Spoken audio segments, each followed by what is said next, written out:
Greetings, and good evening, everyone. This is Ron, and that is Brandon over there on the second mic. And let's kick things off. Hello. Welcome to Wild and Weird Radio Live.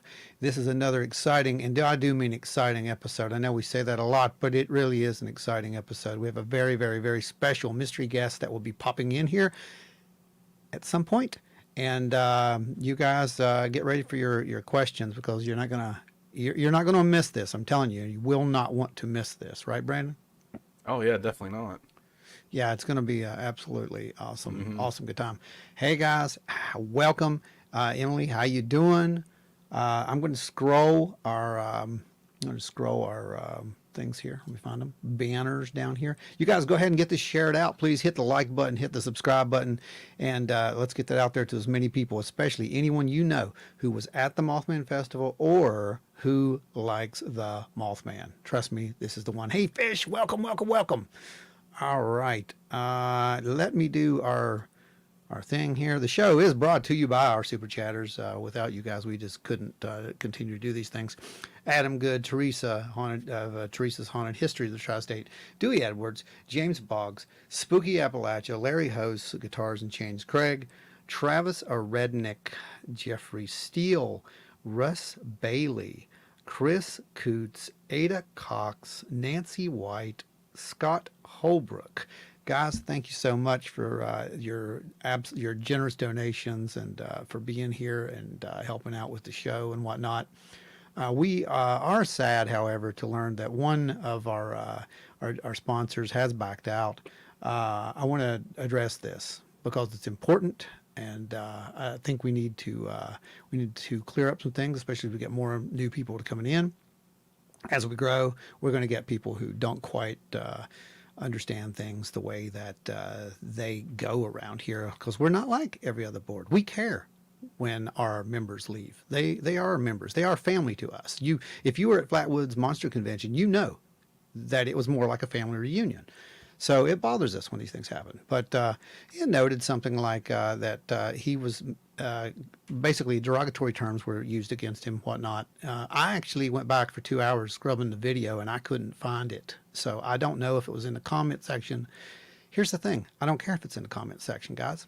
You're free to your own, you got freedom of speech. But here's the thing. We don't have to read things that may be disruptive. And we won't read things that will be disruptive, just to let you know. Right? I mean, there are terms of services that we have to adhere to as far as it goes with our YouTube.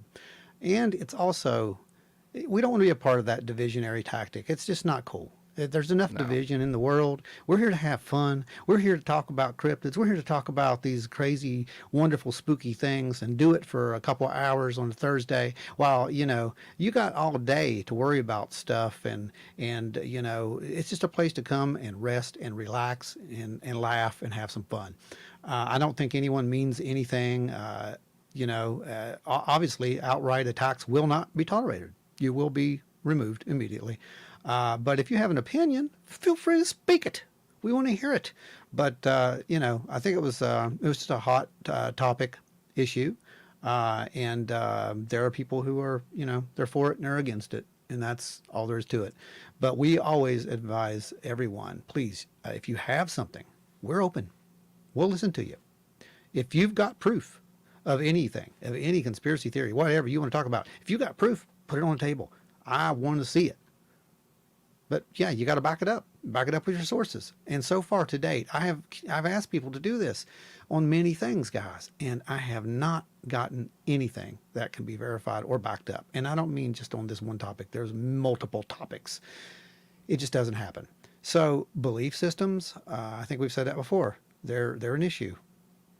You got to put them aside, especially if you're going to talk to people and have fun. I think one of the cool things about powwows is they usually don't have any no politics, I can't remember the rules, but I know there's no politics. I think it's no religious discussions or something. I can't remember how it goes, but basically what it is these little rules they're not really rules as much as they're just guidelines for having fun. Because, we're not going to go one way or the other on certain issues. It's just So is it you like guys. the old dinner rules? No politics, no religion, no That's it. sports. That's it. That's kind of like that. Yeah, beliefs are just beliefs. Thanks, Adam. That's exactly Yep. right, brother. Exactly. And we're not trying to make anyone believe anything. I mean, that's the whole point. You know, like I said, we show the data. If it's right, it's wonderful. If you want to challenge it, feel free to challenge it. Show us, you know, but show it, back it up. That being said, let's say we have some fun. All right, you got it.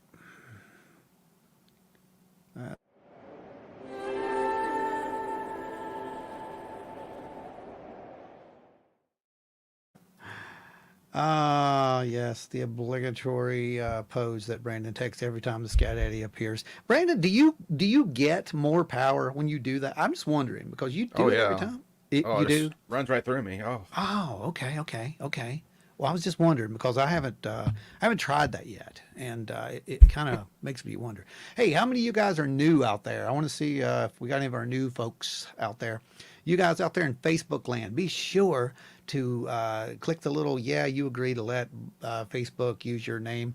It doesn't mean they're going to go post, fake news about you. It just means that it and StreamYard can't talk to each other and tell us your name unless you give it permission to do that. That's all that is.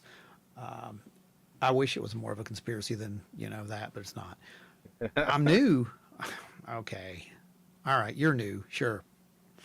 There you go. That's new. hey, there's Hannah. one. Hannah is weird. That is just an incredible name, and it works. This is wonderful. Fits right in. Adelaide, me, I'm new. All right, Mabel. Okay, I thought that was you guys. Yep. So we have Dipper and Mabel in the house. Yes, you heard me correct. We actually do have Dipper and Mabel in the house. This is gonna. I told you it was gonna be an amazing show, but that's not the special guests. It's not the special guests. But yeah, these two right here. I'm just gonna pop these up real quick because you guys know we just came off of. I thought that was you. We just came off of the festival, the Mothman Festival, and oh my God! If you haven't seen the videos, well, they're out there. You can go watch them. But we got a few little clips for you and whatnot. But the whole thing tonight, Brandon, is we're going to be talking about the Mothman. Why? How did it bloom into this, explode into this massive phenomena that it is? This little legend. How did it grow to this proportion? And that's what we'll be talking about all night. But let me find a picture. I got a picture of Dipper and Mabel over here. This is great. This is great. These two literally made my day. And this was amazing. I told you, man, that's amazing, is it not? Right, Give it it is. give it up for these two. These guys nailed it. Yeah, that's yeah. There you go. There you go. You guys absolutely did it. But literally, I can't tell you. We had so much fun because it was this first Mothman Festival that Mothy got to come out, and that has been in development for years now. We actually started developing that a few Halloweens back, and that and that got canceled. It was a thing we were supposed to do, and it got canceled. So basically, it was just a little photo shoot down in the front yard. It was too hot to even wear, really.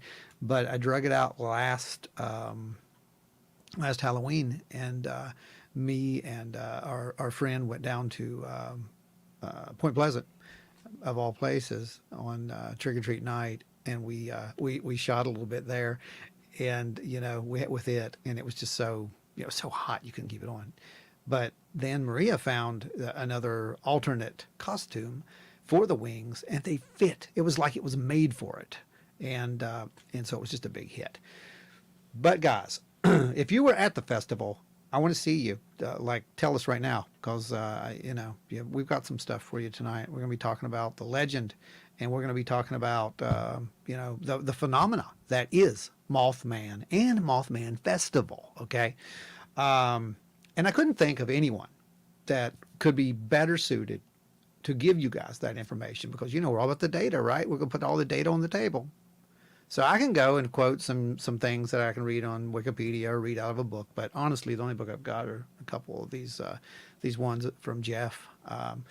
about the moth. And I advise you to get those. If you are interested in the Mothman, the whole phenomenon, get those books.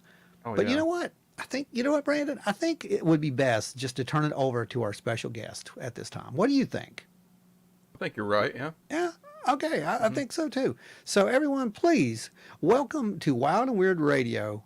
I believe for the first time, a legend in his own right, honest to goodness, and a very, very good friend, um, Mr. Jeff Wamsley.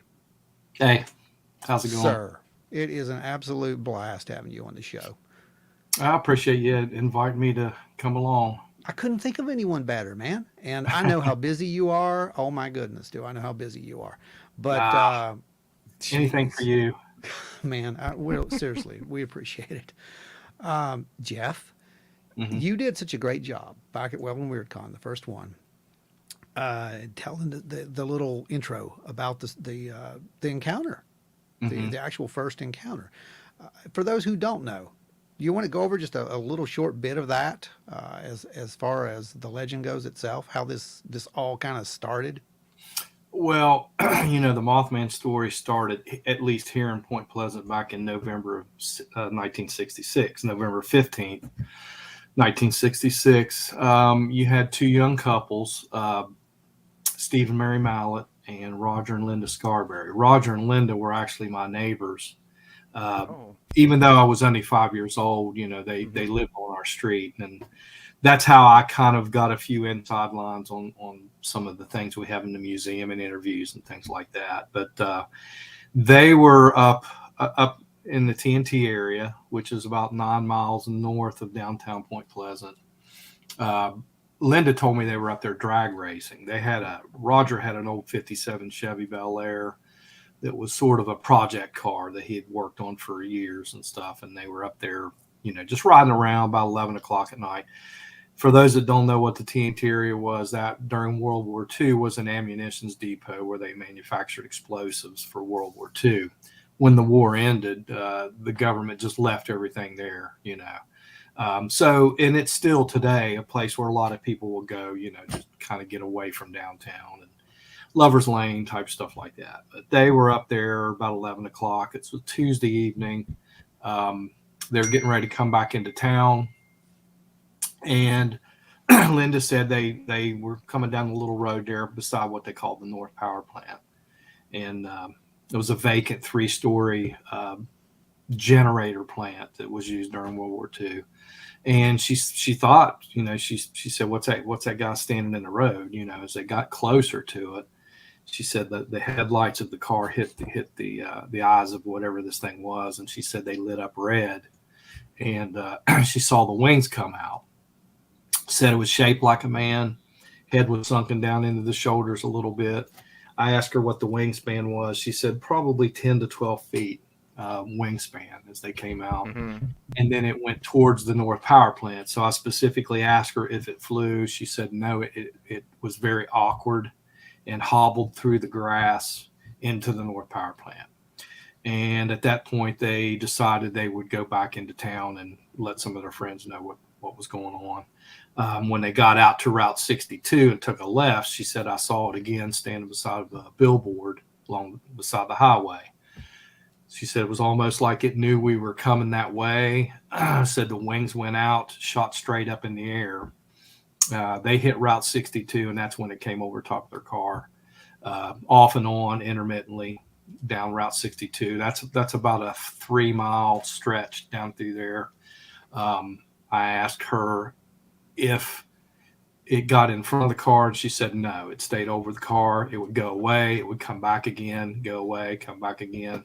And she said it was effortless as far as trying to keep up with the car. I asked her how big the wingspan was, if she could see over top the car. She said the wings were so big when it flapped its wings, she could hear the bottom of the car door, the wings hitting the bottom of the car door. Now, that was an exact quote from her, talking about how big that wingspan was. Once I got back into town, the lights of the town and the city, it veered off left into a cornfield. They stopped at Tiny's Drive-In and talked to the man named Gary Northup, who was the owner of Tommy's Drive-In, was sort of like what Sonic is today. They come out and wait on your car and things like that. But that's where all the kids hung out. I've actually talked to a lot of people that were there in that parking lot that night when they came in to let Gary Northup know. As a matter of fact, I met Gary Northup for the first time about 3 weeks ago. Even though he was in Point Pleasant all those years, he lives near Columbus now. And I was able to talk to him a few minutes at a family reunion that they were having locally.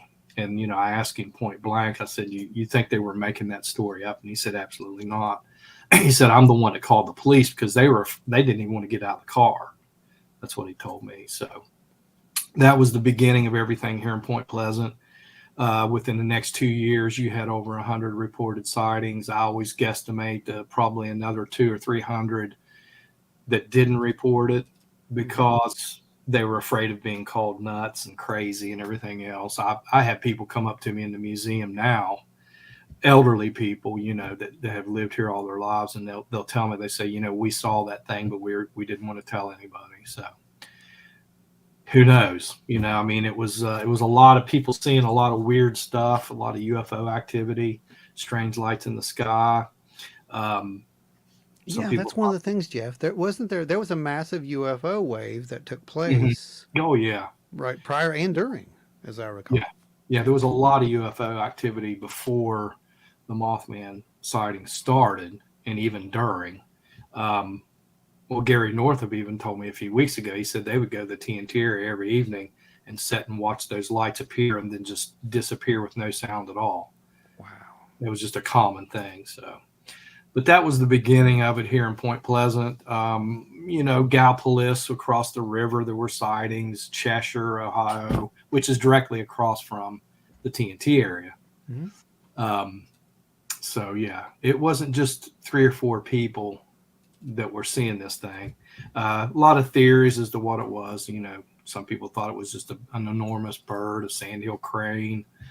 A lot of different theories and stuff. Oh yeah, the sandhill crane is a great one. Wasn't there one of the witnesses who actually said that there was an issue with their eyes, right? Like some kind of conjunctivitis that. There was one lady in particular whose eyes were, red. Mm-hmm. Now, I don't know if that was because they were so upset and traumatized or whatever. The movie really pushed that a lot too. Yeah, of course. But I think it did happen a few times. Yeah.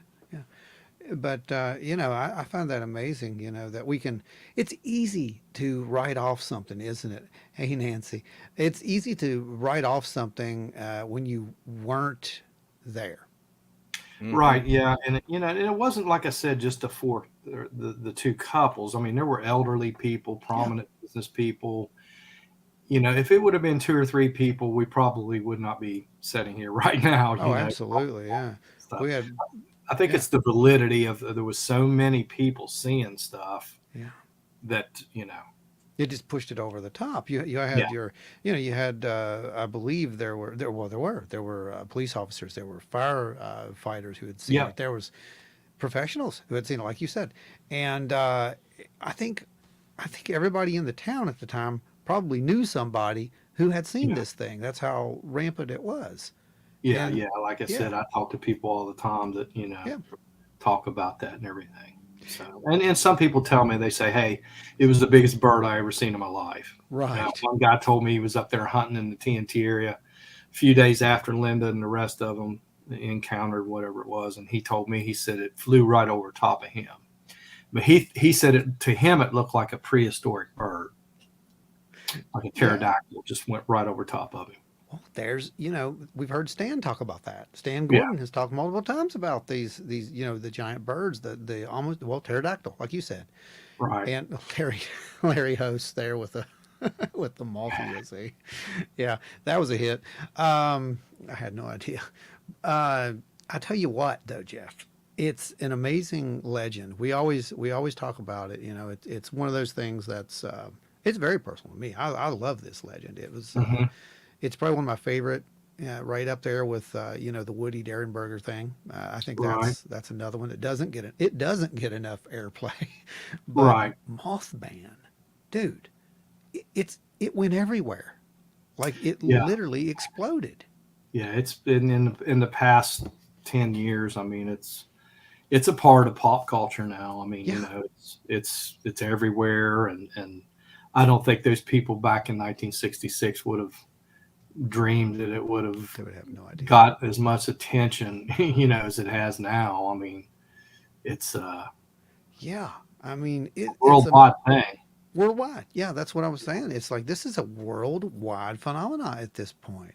And You know, Point Pleasant is like ground zero. yes, yes, um, and you hear a lot of people saying, well, Fallout kind of helped do that. Yeah, they It did. did. They did. Yeah, it did. I mean, no doubt about They that. I pushed it mean, over I the think top. people come in that, played the game, but they'd never been to Point Pleasant. So, I mean, that's a good calling card too. I mean, I played the game with people, from other states, and they had no idea that this place was real. Right. I'm like, well, yeah, it's real. There's a festival. We go every year. It's real, Mhm. And I've told you before. Some of these people probably have no idea, but I was at the very first festival. That was the Mhm. funny thing, and I remember how small it was, Yeah. and then it just kept getting bigger and bigger. And I The went one for we the had first. inside, Yeah, we had it inside of the Heilig yeah, Myers. yeah, That was yeah. in November. We had that November I remember 15th. it being cold, as I Yeah. remember. Yeah. That's why. And the following year's the one where John Keel came. That was 2003, I think. Yep. We had to have it inside because there was a hurricane. I can't remember which one it was or anything, but we had it, and that was the one that John Keel came to. Yeah. And he literally sat for, I know, 8 to 9 hours, and all he did was sign books. That's all he did. Oh my And gosh. we didn't really publicize that a whole lot, but people knew who he was. I mean, Well, yeah. uh, I used to ask him, I'd come up with some cool questions, and I asked him, I said, do you get recognized a lot? He lived in Manhattan and Yeah. stuff. I said, do you get recognized a lot there? And he said, no, but he said, everywhere else I do, not in New York. But he said, I'll be in a restaurant in Iowa, and somebody will walk up to him. And, because in New York, they don't Oh care. my gosh. It's a normal thing for them. That's too funny. Yeah. But it's just an amazing phenomena, and to see this festival grow, and every year we just see more and more people come Yeah. to this. Yeah. We're busting at the seams there pretty much. Yeah, it's magical. It really is. Um, Yeah, it is. I watched the crowd. I watched the yeah, people and stuff, and we watched the YouTube videos after the festival, it's and amazing. everybody's smiling, everybody's having a good time. They're What you talking, said. you know. What you said. Yeah, Almost every photo you take at that festival, people yeah, are smiling. If they're not smiling, they're caught in the middle of the crowd saying, I don't know where to go. But they end yeah, up smiling because I mean everybody who came to our tent, man, they were happy. They yeah. were having a blast. And that's what you And that's the want. main thing. Yeah. Everybody, they feel comfortable, there. Yep. You see some weird costumes and all that kind of stuff, but Yep. even the law enforcement always tell me, they say, we can't believe that many people come, and we have no problems out of anybody. It's You one of know. the I'm telling you, it is one of the friendliest places. It's Hmm. one of the biggest events with the friendliest. I don't even know how to explain it. I really is. It's magical because Yeah. you don't get 20 some thousand people No. and them not have an issue. I'm telling you, folks, if you've never been, and we have talked to so many, it was their first time. I wore that costume for hours and hours, and I bet you I talked to hundreds of people. And do you know, out of those hundreds of people, there's probably only about five who said that they were from there. They had been to the festival. Yeah. The rest of them, it was their first time. That was on Yeah. Saturday. We always ask people, if it's their first time, and a Amazing. lot of them, raise their hand like at the guest speaker Yep. forum, different things like that. And but for a lot of people, it's like a family reunion That's exactly what we used it every for. year. I mean, they look forward to going back and seeing people Yeah. that they wouldn't normally see somewhere else, and people network. Yep. You know what I mean? And when we first started that festival, back whenever, I mean, we never thought that it would, you know, turn into into something that. so big. Yeah, I mean, and it's just taken on a life of its own. It's Mhm. almost like, well, we've talked about it before. How some of these cryptids, they're kind of created from the yeah, we've been calling it our weird family reunion for Oh years. yeah. That's Joe. Yeah, you're right, Joe. We have. Joe can't be with us. He's babysitting here tonight, and Oh, okay. he has his wife's down, so she's got a cold, and he's kind Okay. of trying to get her back up. But he's off on the sidelines helping to moderate because I cannot do it all. Right. So he's here. He can hear you. So Mhm. just to let you know. But Cool. but yeah, it's like a big family reunion for us, and we look forward to it every year. I can't even tell you. It's amazing to get ready for it. Brandy, what do you got? Can you believe I've not yet been to the festival despite having a good friends, co-workers from near there. Something always happens. This year I had emergency hip replacement surgery. Well, next year you won't. Next year you're coming, and then you're locked in, because that's the other thing I had talked to people about. It was like, well, I always said, I think my phrase this year was, "Oh, you're coming back, right?" And they're like, "Yeah." I was like, "Well, yeah, yeah. Welcome to the family," and it Yeah. is. It's a big family, man. Hmm. It's a Yeah. massive 20,000 family. people. Yeah. It's incredible. We were joking. We said it's almost like a Grateful Dead concert without the music Yeah. against it. So, Debauchery. Yeah. but yeah, it is absolutely amazing. I see Um, people that's been coming there like since the beginning. yeah, They're there every year. yeah, it's And just incredible, and to be a part of it, it's magical to me. Uh, like I said, it's quite. You got people who are like, well, they want to be vendors. Obviously, that's cool. I mean, once you're a vendor, it's wonderful, but it's beyond that for us. Like, yeah. this is actually a place to go, and you want to be there. You want to meet those people, and you want to bring more people in. Right. You know? Yeah. Yeah. And we have a hard time too because the vendors, we have a lot of people wanting to be Oh vendors, yeah. but You've only got so much most space. of the vendors want to come back, which we have to, respect that. Yeah. We'll take on a few new vendors each year and stuff, but we've had very few vendors uh, not return. I mean, some of them got out of the business. Some of the food vendors Yeah. during COVID and everything, they just didn't go back into the food business and stuff. But as far as the merchandise Hmm. vendors, It's hard. they do really well, and people know where they're at. Mm-hmm. We try to keep about the same roadmap with everything where everybody's at and stuff, and it makes it easier on us for somebody to come in each Yeah. year and say, hey, we know where we're at, we know the drill. Yeah. But we do try to take a few new vendors from time to time.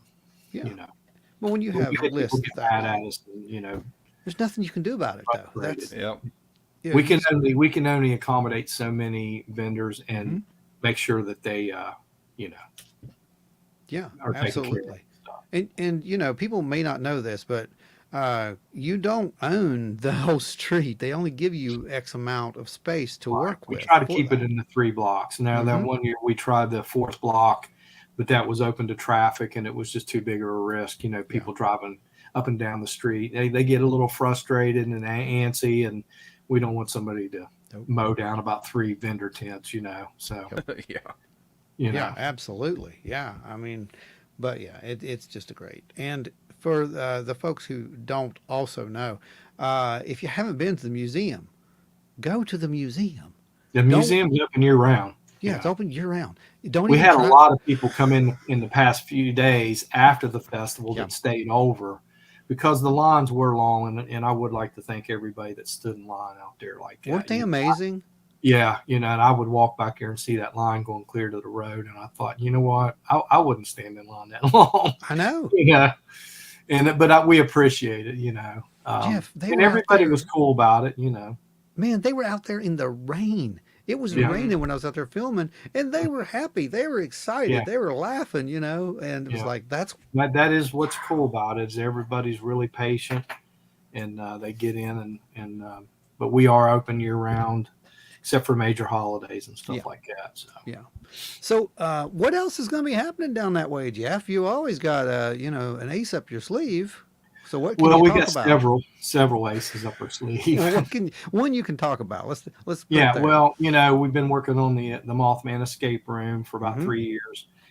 We've got to get the heating and cooling situated I up can't there. wait. That's The thing I that mean- kind of threw us back on that was some of the technical aspects of an escape room, which we weren't prepared for. The script is written. Joey Medea wrote the script for the escape room.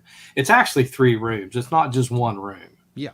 But I don't want to give too much away. Yeah, that's usually how these things work. That's what people always think too. And I used to think that until we did an escape room. I did my first escape room last year, and oh my God, it was so much fun. I cannot wait to try this one. Well, this one's been pretty well thought out, and it is a Mothman, experience. The Men in Black, Mary Hire, the newspaper reporter, all that kind of stuff is tied into it.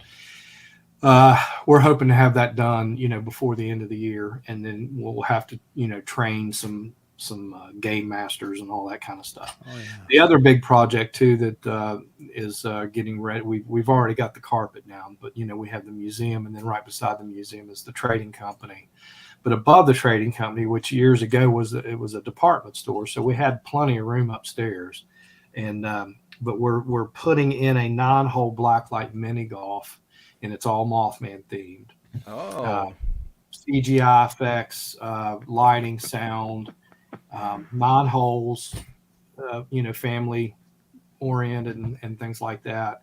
So we have a company coming in called Blacklight Attractions. They're out of St. Louis. They've done Dollywood, Disney World. They work all over the world and stuff. And they're really excited about the project because when I first talked to the guy, the owner, Larry, and told him, he was like, "What's Mothman?" I was like, I said, "Well, you got a couple teenage sons." I said, "You need to ask them." And then he came back to me a couple days later. And he goes, "Okay, I know what you're talking about." So they're pretty excited about coming, and they prefab everything there in St. Louis. They have artists and airbrush designers and all that kind of stuff. So it's going to be pretty cool. I've already seen a few of the props that he sent me pictures of and stuff. And I think once we get that rolling, it'll be an extra thing for people to check out when they come to Point Pleasant. Oh, I cannot wait. That's going to be amazing. Yeah. First of all, I love mini golf. So, yeah.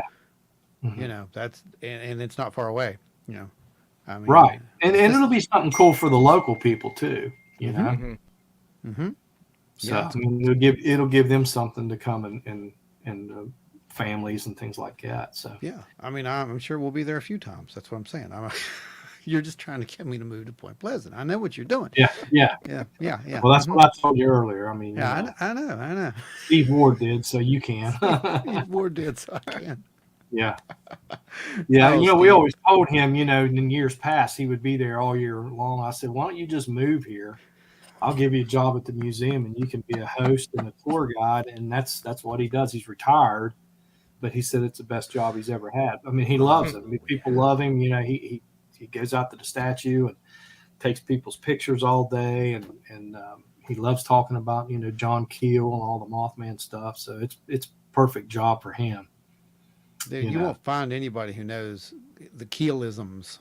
Oh yeah. Than Ward. Yeah. He knows Keel. I mean, it's good. He hasn't been on his show yet. I've got to get him on. But, okay. I'll have to talk to him. Yeah. We've been trying to get him on. I want to get him on to one, but apparently we're going to be trying to do some kind of little workshop in that area, and he's going to. Yeah. It's going to be cool. It's going to be really cool. So we're hoping that we can maybe talk him into coming in and doing something at one point. So I'm not sure what or how, but it's going to be a good time. It's going to be a real good time. Yeah. But I'll tell you, man, what you got going on down there, Jeff. Everybody might want to do it, but I know for a fact of watching you. I've been down there. It's a lot of work. It is, yeah. Well, I retired from teaching this past year. I taught graphic design, and I just decided, I just need to be downtown and we got the golf and the escape room, the trading company, the Bunker 304 store, and the museum. And that's a lot to have on your plate when you're in a classroom all day long, 5 days a week. Yeah. So Yeah. I mean, it really is. And but I have a lot of help. I have a lot of good help. Oh yeah. I mean, people would bend over backwards to come be a part of that. I mean, there's no question. It's a legend in the state. But you just skipped over one little part there. The bunker. Why Bunker don't you talk a 304. yeah, talk a little bit about Bunker 304 because I went in for the first time there a couple years ago and I was Yeah. blown away. I mean, it's awesome. Well, Bunker 304, back in the day, I used to own a chain of record stores called Criminal Records. Price is so low, it's a crime. And, I did that for about 20 years. And then Napster came along and the online downloads and all that stuff. And it kind of wrecked the music industry pretty good. And, and we had the trading company and stuff. And then I thought, it'd be cool to have something. We don't sell a lot of music. We sell some used vinyl records and stuff like that. But it is based off of the old Criminal Records store. A lot of music shirts, but we do carry, a lot of cryptid stuff in there too. More Mothman stuff, alien stuff. We sell stuff like MRE meals. It's kind of got a military twist to it in there, and it's called Bunker 304, which is the area code for here, but it's the bunkers in the TNT area, so there's a big tie-in with that and everything. And but it's a cool little store. I usually tell everybody everything in that store. I have a large part of my KISS collection in there. Oh my all the gosh, memorabilia. it's a museum. And I tried to put that stuff into the trading company, but my wife did not agree on that. So I always tell everybody, they say, well, what is all this stuff? And I said, it's everything that she wouldn't let me put in the trading company. It went down here. So, and that worked. It worked. So, but, and again, it's just a nice little place you can go in and if you want to, get you some, we have a lot of like retro candy in there. All kinds of cool stuff, weird soft drinks and a little bit of everything. Yeah, the Mothman root beer is always on tap. I hear up there. Yeah. No, we have that at the trading company on trading tap. company. Yeah. Root beer. And that's brewed locally at Mary Family Winery, which is just across the river. Yeah, that is some good root beer. If you guys haven't it tried it, good. Yeah, it really is good. I mean, I like root beer, and you might think once you taste one, you taste them all. You have not. There's just something about that one that's it's delicious, man. It's absolutely delicious. We never get any complaints on the root beer. Everybody likes it. No, it's amazing. I've got several things from there. Like I said, every time I come, I almost end up with something. I actually got one of those bags you got in when you got the those military bags in that time. I love those things. That's great. Yeah, those are cool. Gear. We sell a lot of those. Yeah. There you go. Joe said Mothman root beer, 10 out of 10, chef approved. Yeah, absolutely. But I agree. It's amazing stuff. So we've got, all right, well, let's talk about the trading company because there's another one that gets overlooked sometimes. Although it didn't at this festival, I noticed there was a line to get into the trading company at one point as well. Yeah, the trading company Julie and I opened about 3-4 years ago. Just sort of like a general store type, for a lot of the tourists that come, they want the old retro, like I said, the retro candy and just things, it's all about, it's nostalgia. Let's just put it that way. I mean, you come in and you see stuff. I hear people all the time say, oh, I had that when I was a kid. I had that toy when I was a kid. I used to eat that taffy when I was a kid, so it just brings back nostalgia, retro, vintage, all those words kind of go together right there. So, but it's, that kind of place. Yeah. And we used to be across the street and actually where the museum was originally. Then we opened the trading company there. Then we moved it right beside the museum and stuff. Matter of fact, we knocked a hole in the wall to the media room. When you come through the media room into the from the museum, there's a window that you can see into the trading company. You can't walk into it, but you can see into it. So it's kind of a nice little, preview. And then a lot of people look in there and they see stuff they walk right over and everything. So we do have a new media room at the museum too. So we built that last year when we were working on the trading company. Yeah, I mean, now you guys. The big TV I could find to put in there. Yeah, literally, you did. I mean, there's literally part of a restaurant there, a diner that's there, right? Yeah, we have part of the Harris Steakhouse, which Carolyn Harris, she was one of the original people that helped start that festival. She had the little diner down the street. She passed away about 6 years ago, I think it was, and she would be really, really thrilled, about how big the festival has gotten because she was there. She helped build everything. So we have, when she passed away, they closed the diner, but they gave us the soda fountain, the big section with the soda fountain and everything, and a lot of the equipment and everything. So we have a tribute to her. I wanted to make sure we had that there for people to see. We actually have some of the uniforms that she wore, in the diner and stuff. So it's pretty cool. We wanted to make sure that people didn't forget about Carolyn Harris and stuff. I think it's very cool. I mean, it's an actual. It looks like you go back in time for just a little bit. Yeah. Well, she opened that in '68 or '69. It's awesome. Yeah. So it was there for a long time. That's one of the things about Point Pleasant, Jeff. It's it has that old hometown feel. I think that's why I like the town so much. It just has this hometown feel. It's friendly, like I said. And what's really crazy about it, this is the weird thing, and I do it every time I'm there. I never really just can adjust to it. To watch how all those people just disappear at the end of the day. Yeah. Everything just turns back into on this. Sunday. Yeah. It's like a transformation. Sunday at 5 o'clock, 6 o'clock, weird. you never know there was 20,000 people there walking around. It's the weirdest thing. I think a lot of people too are surprised when they come to Point Pleasant and all the history that's actually happened there besides Mothman. I mean, you have like the French and Indian War stuff that happened there, the Revolutionary War stuff, George Washington surveying the area. The Mothman, a lot of people come for the Mothman stuff, but we direct people to the Farm Museum, to Twin Dewey Park, to Fort Randolph, the River Museum, which is newly opened after, they rebuilt that. So, you could make a day or two easy out of all the stuff. Oh, yeah. And a lot of it there in downtown is within walking distance. They got the Battle Days is coming up in October. So, and I get what you're saying. I mean, it's not all Mothman, some people come, the kids are into the Mothman stuff, but the family wants to go out to Fort Randolph or Twin Dewey Park. And when we actually do van tours from the museum on weekends and stuff, and that's the first thing that we do is we take them through town and show them where Twin Dewey Park is. We show them where Fort Randolph is, River Museum.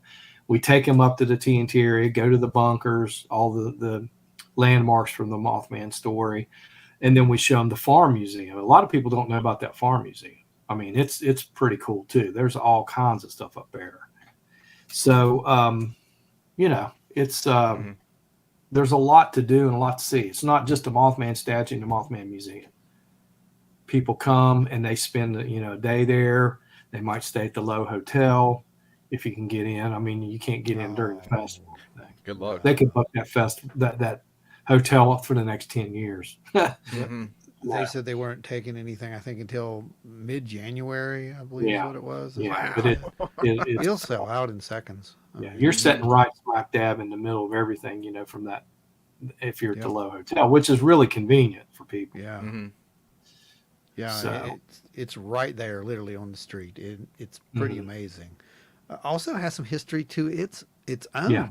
Again, this town is full of history, and it's not just Mothman, but I think that we can say that Mothman definitely put her on the map. And right. Oh yeah. It helped, and we realize that not everybody's a Mothman person or whatever, which is fine. We get people come in the museum, they'll stand there for 2-3 hours. We get some people come in, they'll stay 10 minutes. but they're always polite. They always think, hey, thanks a lot. We enjoyed it. We're not in the business to convince anybody of anything. I mean, we never have been. We just Right. want to give them the archives and the stuff to look at. Mm-hmm. This is what it is. You decide. We're like Fox News. Yeah. You decide for yourself. I think you present it very well. Hey, Amber. That's Amber's Paraworld there. You guys, Jeff is here. If you got questions, go ahead and ask. I'm going to open the floor up now for a few questions. Jeff, I know everybody asked you everything about Mothman. We always do that too. Have you ever seen anything odd yourself? No. Never? I mean, people ask me that all the time. I was just wondering if you'd ever seen anything being I in was the 5 area. years old, like I said, when all that took place. I had a few strange phone calls. I mean, as crank calls, people find out that I'm the guy that has the museum or wrote the books. Call me at 3 a.m. and Oh my gosh, are you serious? well, yeah, once in a while. Wow, that's just funny. But no, I mean, I've never really had. I've talked to a lot of people, a lot of Oh, yeah. those original witnesses, and I've always thought that there's just too many people with the same descriptions and this, and I just don't think there can be that many people that don't know each other that could make up the same story. You know what I'm saying? Yeah, I know Yep. exactly what you're saying. We talk about it all the time. It's like, Mm-hmm. you know, we hear this all the time, especially with a Yeah. lot of these paranormal phenomena. With There was definitely something that people something. were seeing, Yep. and we don't know exactly what it was, but there's too many documentations and again, if it was just 2 or 3 people, I think it would be you know we wouldn't be here right now. No, you're And 100% Spooky right. Appalachia has Spooky. asked about the moth cam. Yeah, but yeah, the moth cam, you can get on there. Jimmy Smith, he's the expert on that, and he set that up for us there. You get on moth cam anywhere in the world, and you can see all the strange things that happen there at the Mothman statue and stuff. Well, I mean, and there's some strange stuff. Let's be real. There's Yeah. definitely some strange stuff that happens out there at the Mothman statue. But what is Yeah. funny is the amount of, you can click onto that. I'll guarantee you go on it right now. Somebody's standing out there. Mhm. Yeah, there's probably somebody there. Yeah. Yeah. It's absolute shout. We shout out the Mothman. Great show tonight. Thank you, Spooky.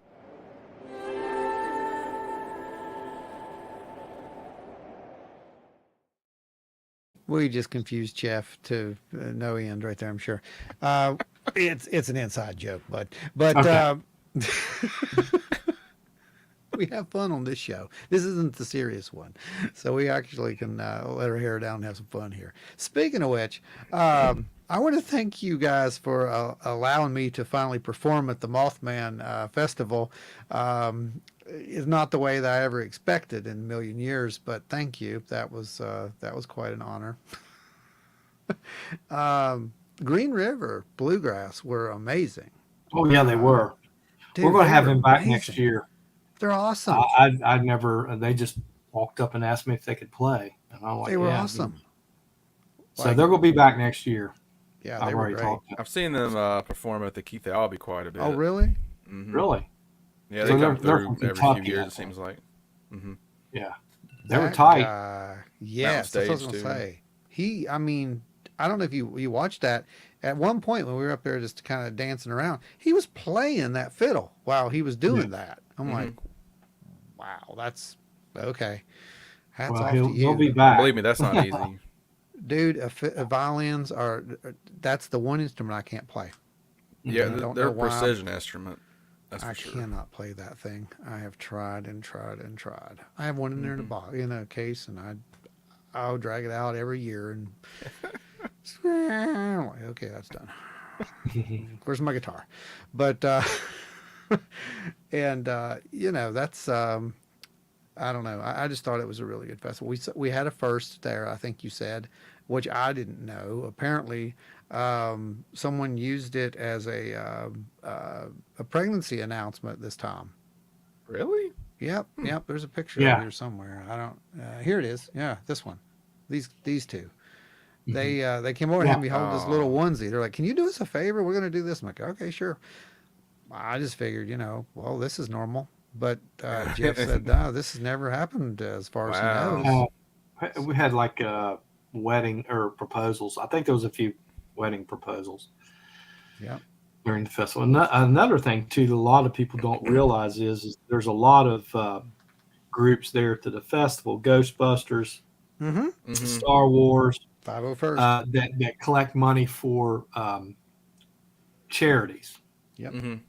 I think the Star Wars people said they raised over $2,000 for suicide prevention stuff. Wow. Also, down where we had the guest speakers at the Mason County Senior Citizen Center, they passed the hat for donations for the Meals on Wheels Okay.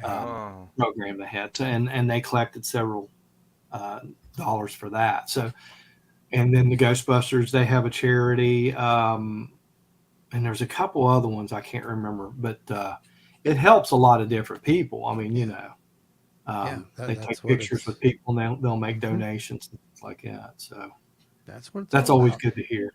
Yeah. Spooky asked, "Did you ever imagine it would get this huge?" And I'm just going to read your mind and say, "There's no way you could imagine it would get this huge." No.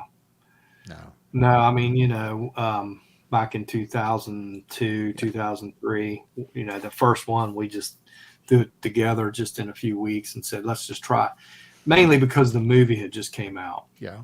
And we wanted to see what would happen and stuff. But, and then, it's been growth every year, which we're glad that it's been being able to maintain the growth a little bit and stuff, COVID, set us back for a couple years, and I think then we come up back.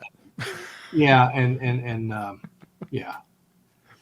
So that was absolutely amazing to be a part. Last year was just off the charts, and they always tell me this year they're like, "Oh, it wasn't as big." Well, I don't know about that. I think it was. Yeah, we had things spread out. People forget we have vendors behind the flood wall, all the way up and down the flood wall. Yep. But yeah, I think we had a small growth for this year too, which is fine. We don't want it to get totally out of hand or anything, but that's what we were talking about. I mean, we had judging by the traffic and all that kind of stuff, it was every bit of last year, if not a little more. And here another thing too is people are starting to come in on Fridays a lot earlier, and we even had people there on Thursday. So we have to count that too. Thursday. There was people there Thursday, early birds or whatever. But so it's to the point now where we try to set the food vendors up on Thursday instead of Friday because it was just too many people in town to try to get that done. So we're learning as we go, what to do and what not to do and things like that. But I see this being a very big festival at some point is what I see, and it's already a big festival. But I can see this thing growing, and it's heading that way. But it's a wonderful thing right now. You guys who haven't been there, you're missing out. That's all I can tell you. It's absolutely an incredible time. It's a magical time. Spooky, what was the question you asked? Joe, can you flag that back up there for us? I think it was what's the weirdest thing I've ever seen. Yeah, the weirdest. Oddest story that happened. I remember the second festival when John Keel came. Okay, and I told you he signed books. It was just kind of comical and stuff, but I kind of showed him around where he needed to be and all, kind of helped him where he was supposed to be and all that kind of stuff. But he signed books forever, and I remember this one guy had an original copy of the Mothman Prophecies book, and it was just tore to pieces. It was just ragged, but it was the first edition. And I remember the kid came up to me and he said, "John Keel signed my book." And I'm like, "Really?" And he goes, "Look what he wrote." And it said, I can't remember the kid's name, Timmy or something like that. Said, "Dear Timmy, take better care of your books, John killed." And I thought that was pretty funny. But he had a weird sense of humor and stuff about the whole thing. But he was always very supportive of the festival and the museum. He liked what we were doing, and never once did I ever hear him make fun of any of those witnesses or poke fun of them. He was, I think he believed what they had to say and everything, but he thought it was good that we were keeping that story alive, and promoting it the way that we were and stuff. Well, that's another thing, because there are those people out there who say that, oh, well, Keel never really believed it. But here's my thing about that.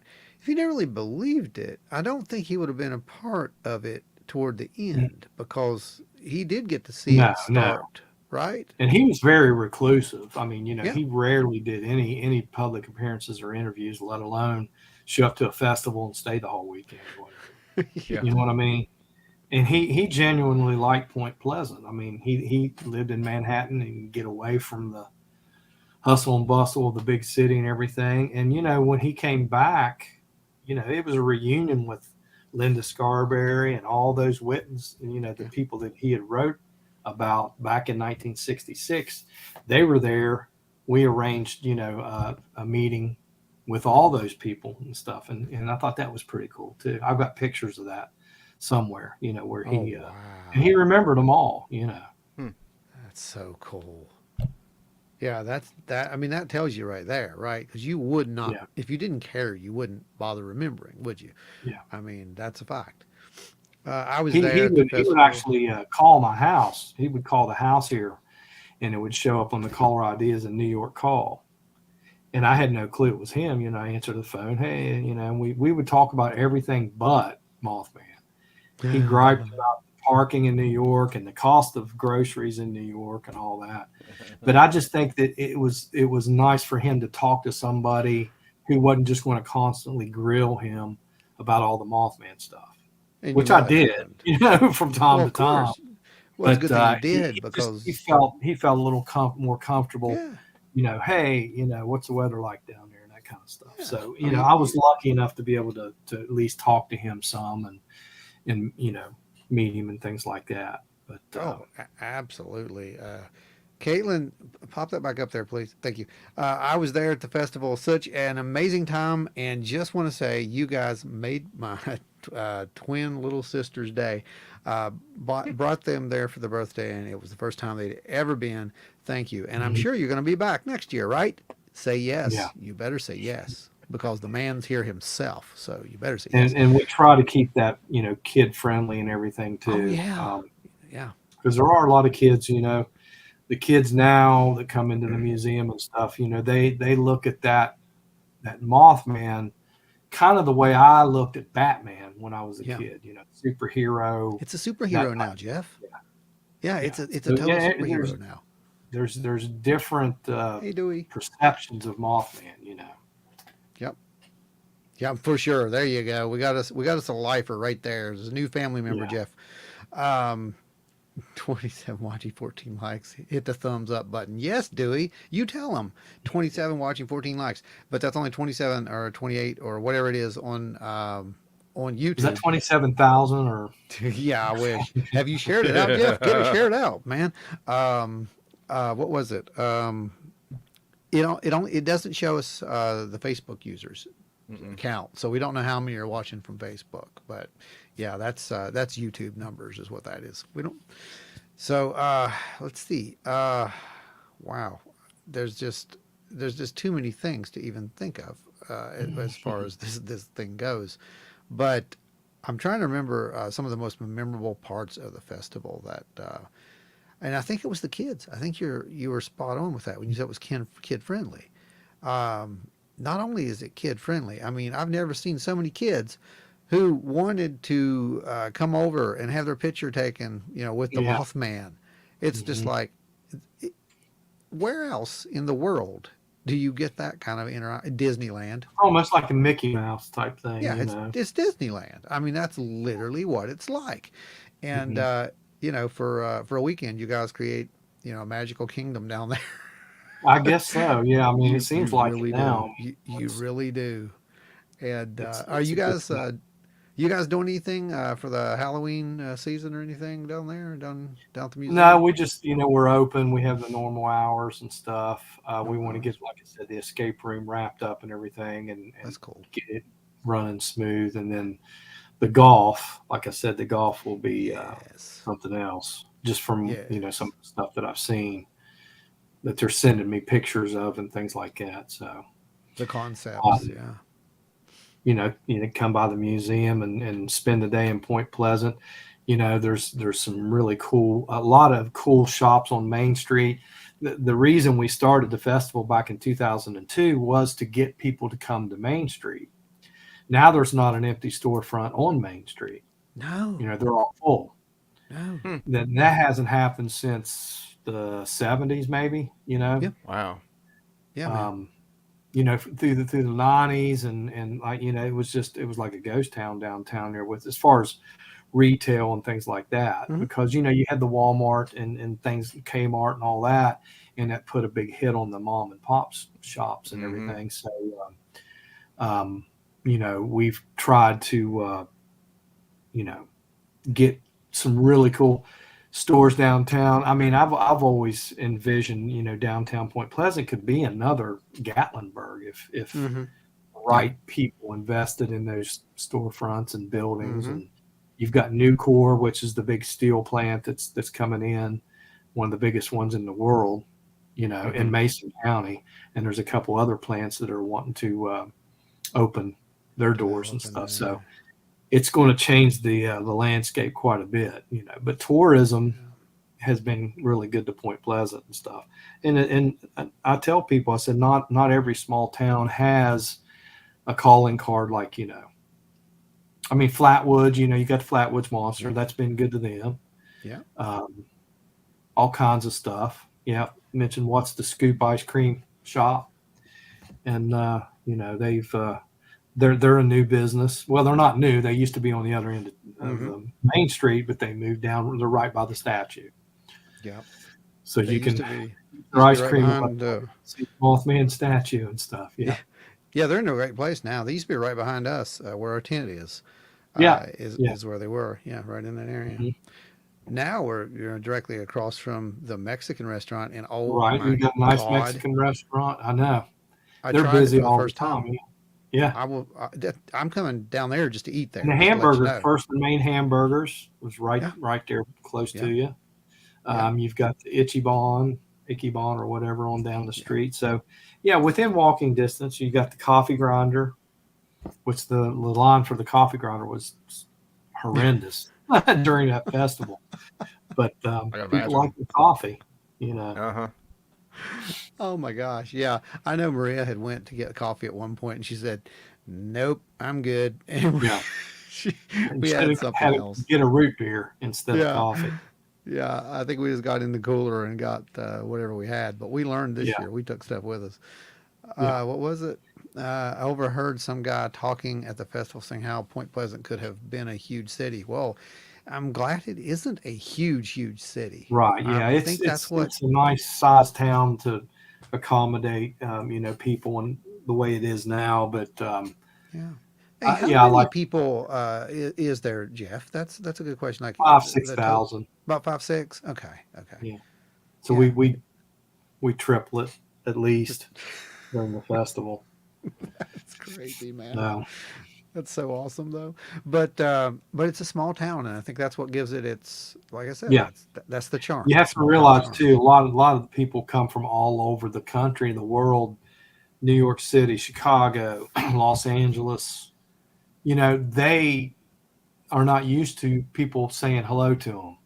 That's right. I talked to somebody from New York. They said in New York, you just walk and you look straight ahead. You don't make eye contact. You don't really talk to anybody. And they couldn't believe that people here would speak to them on the street, Oh yeah, it's crazy. Mhm. Ada Cox, bless you. Thank you for that super stick.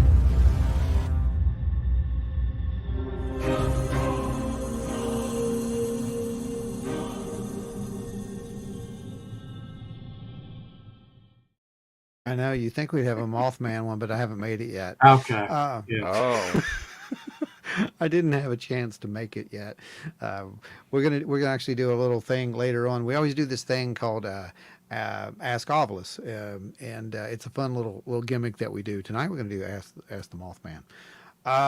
Angie says that coffee is amazing. Yeah. I'm gonna have to come That's down and actually where try it. Criminal Records used to be, is where the coffee Is grinder it? is now. Okay. That was what Okay. the store was, yeah. Okay. You had mentioned something about what was it the restaurant that the kids went to originally after they saw the sighting? Yeah. That restaurant's still there, right? It's Village Pizza now. It's Philly Pizza. Yeah, that's what I thought it was. Tiny's Village Pizza. Drive-In, the original location, they actually started tearing it down and made a parking lot for Village Pizza. Okay. So back in '66, that was Tiny's Drive-In, and my cousin actually bought that building in '72 and started Village Pizza, and then he sold it to the. There's been several owners since, but they've kept a lot of the original recipes and stuff. So, but yeah, Tiny's Drive-In was the Sonic of the '60s here in Point Pleasant, and I go to a lot of the cruise-ins that we have locally, and a lot of those guys are older than me. They're some of those original witnesses' ages and stuff. And I talk to them all the time. They tell me, they say, we were in that parking lot when they pulled in. Wow. And they said, we'd never seen them, act as scared as they were. And not one of them has ever told me, said, yeah, they were just goofing around trying to get attention. One in particular told me he was friends with Roger and stuff. And he said, now Roger was a prankster in school, but he said he wasn't joking that night. When they pulled in, he said we thought there'd been maybe an accident or something. That said they were shook up. And to hear Gary Northup tell me that, he told me, he said, I called the sheriff's department because they didn't want me to, but he said I called them, and a lot of them worked for him. Linda worked for him, Mary worked for him, and I think maybe Roger did. He hired a lot of the local kids to work for him in the restaurant and stuff. So they started tearing that down this summer, and I seen them demolishing it, and I stopped and got out and got a couple of bricks, and I took one and gave it to Gary Northup. And he got really emotional. He really did. He got emotional about it. Because he said that was just a really, really good time in his life, when he had that restaurant and stuff. So I thought that was pretty cool, That is but that's what you do. You have managed to do this, and I'm telling you that's why you're part of our family, because you go out and you try to catch these legends before they're gone, and that's important. And we tell people this from day one. Everyone's got these stories. Someone knows someone who saw something at some point, Right. And but they're getting older. If this happened in '66, those people, and I tell people that second book that I did, Behind the Red Eyes, I would say half of the people that I interviewed in that book have passed away. Because insane. If they were in their 30s or even their 20s, they're in their 70s and 80s now. So yeah, man, time does not stand still. People don't realize that was a what all was going on at that time. You had Vietnam was right in full force in '66.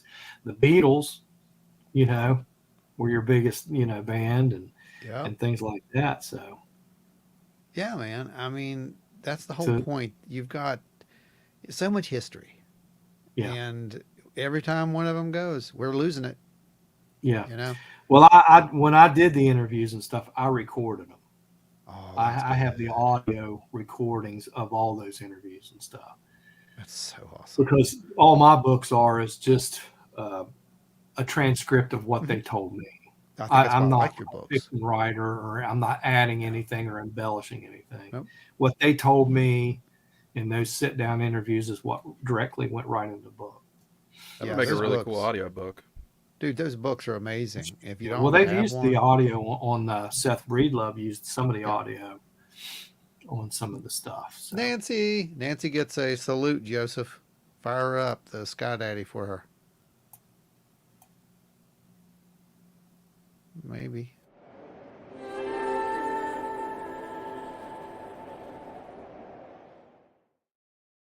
All right. One day we'll explain all that to Jeff, and he won't think Okay. we're as crazy as we actually are. No, No, I've seen a lot of crazy stuff, and doesn't it's a bother little me. it's a little gimmick that one of our guys came up with on our, I think it was our first show actually, Might have and been. there's about maybe 12 of us who were here. And it stayed with us from day one. Every time somebody does something cool or donates to us, Mhm. we do that. So it's a lot of fun. But you know, I think for me, um, like I said, I just look forward to this festival every year, and not so much just the festival. I know sometimes when we're out, I'm just like, hey, you want to go down Point Pleasant? Yeah, I mean, yeah. It's a nice little day trip. I mean, it's fun. The people antique like to shop, come and yeah, dude. The antique shop. I've gotten so mason much jar. stuff. Yeah, Yeah. I've gotten so much There's stuff another there. one up the road. New to You is another one. A lot of people don't see it, but it's just No. up the road past the Dollar General there on the left. Oh, I bought really? a lot of stuff there. Yeah, Oh, I'll have to go in there. yeah. He's got so much stuff in there you can't even walk. Oh, I You love know, that. it's pretty cool. That's the kind I like. I like the kind you got to actually look for stuff. Oh yeah, yeah. You'd never be able to go through all the stuff he's got in there. Oh, that's awesome. Oh He yeah. has other buildings full of stuff. So Oh my it's called gosh. New to Oh You. gosh. New to you. Okay, I'm Hmm. gonna have to definitely hit that. Yeah, There's a Mothman car wash too. Mothman car wash. Yeah, there's a car wash. There's a themed gym down there. I'll tell you what it reminds me of. And it was I was there on the 50th anniversary when you know the Roswell Mhm. incident, and that's kind of what it reminds me of. It's like it's happening now. The town is starting to Well, yeah, embrace I it. mean, and it's good that they're jumping on board. You got the Yeah. Mothman pizza, you got a Mothman burrito, you've got the Mothman ice cream. You know, everybody, you know. So What's this? Pretty sure the top floor of the trading store at Point Pleasant is haunted. Super creepy up there. Caitlin.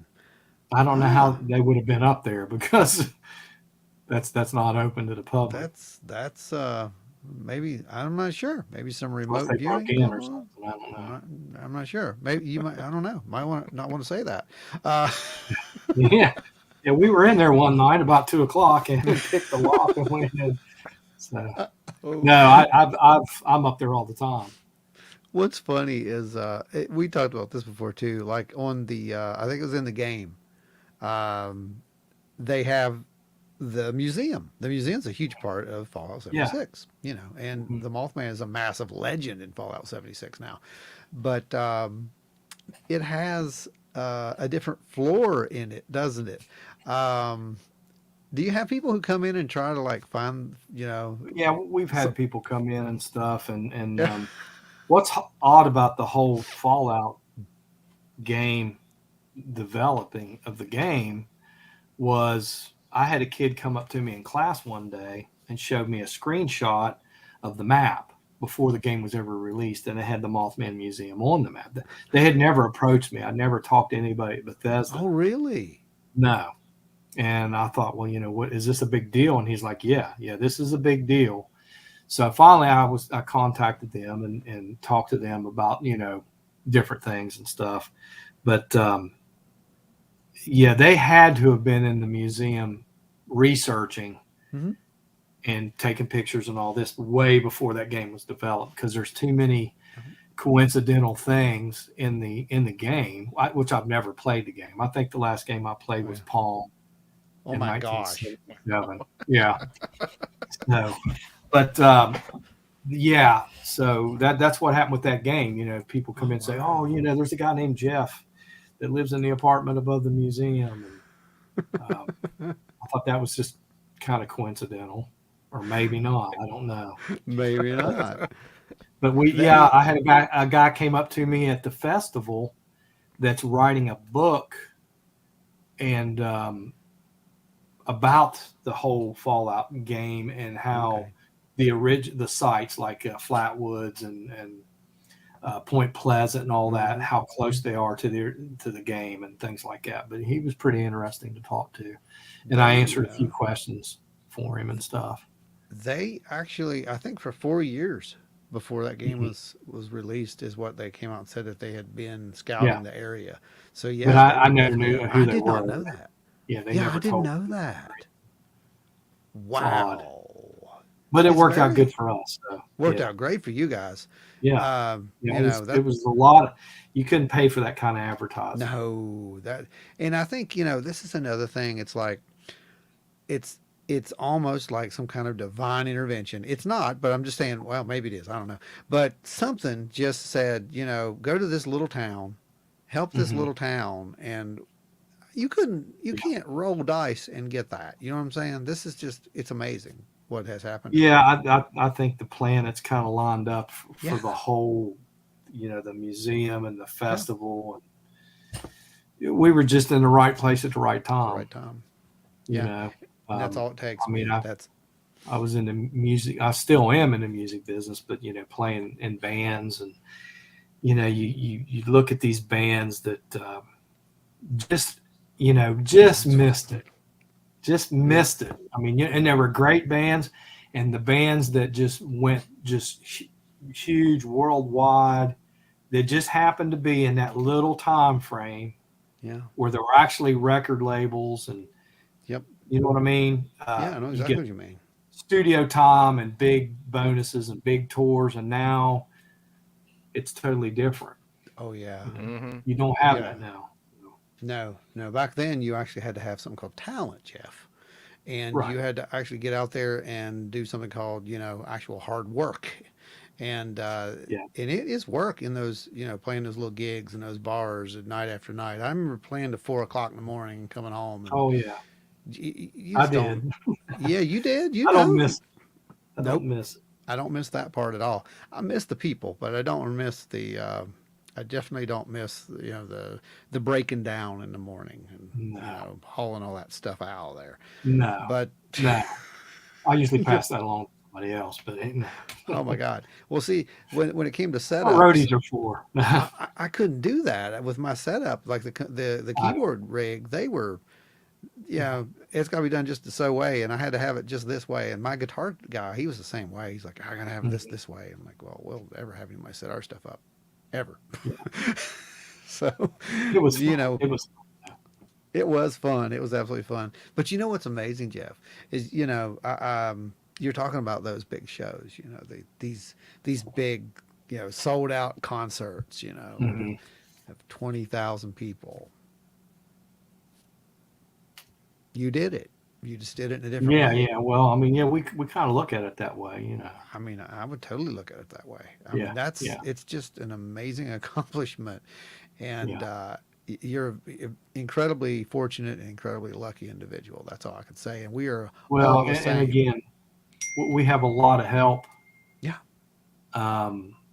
We have a lot of help, Yeah. and Yep. my daughter Ashley, and Oh my goodness, son-in-law Dusty, and my wife Julie, and all the crew at the museum and the stores, and you're bringing your grandson in now, right? He's going to be. Yeah. He's He's into the Mothman stuff now. So That's good. now, whether or not 10, 15, 20 years from now he'll still be with it, who knows? I mean, But oh, I got a feeling. Yeah. I think Seth named his movie the right thing, The Legacy. It really is a legacy. yeah, And it really is a legacy, and I couldn't think of anything better for that little town, honestly. And like I said, man, I swear to goodness, it's just like if I had a choice, there are two places I would live, and that's one of them. Okay. Well, you may sooner or that later. cool. You never know. You never know. I mean, Yeah. I know you. Jeff works in mysterious ways. I know. Yeah, you never know.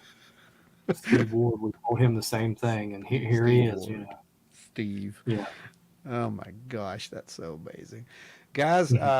Let's see if you got any more questions out there, because Mr. Wamsley, I don't know how long you have with us. I'm just thankful you came on. Okay, And, I appreciate you asking me to come on. I'm so happy that you. I mean, I really didn't think you would do it because I thought you'd be too busy, especially after No. the festival.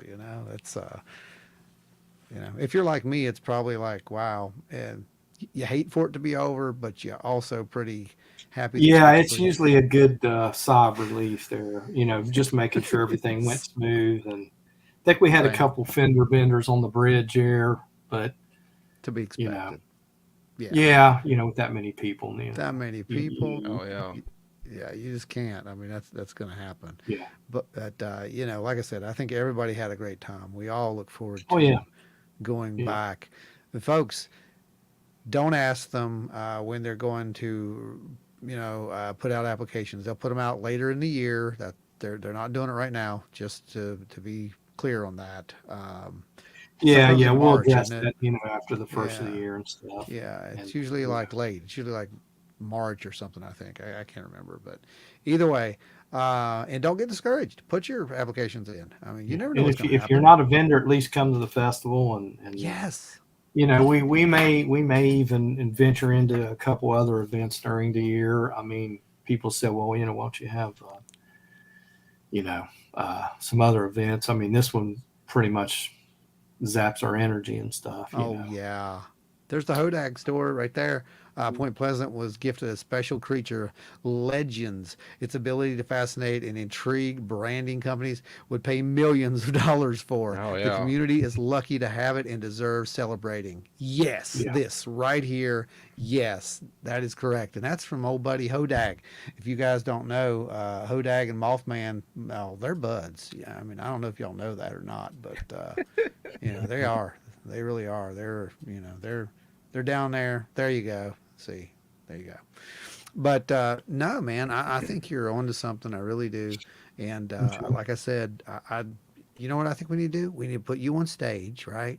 And I can play with you, and we'll just call it Moth Jam. That's what we're gonna do.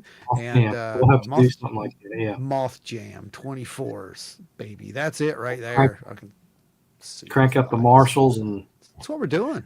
go at it. Yeah. I'm there. I I would, Marshalls. I've had told people, since I retired from teaching and stuff, I do plan on going back in the studio and doing Oh my God. maybe a guitar oriented type album. That's I'd like to do that.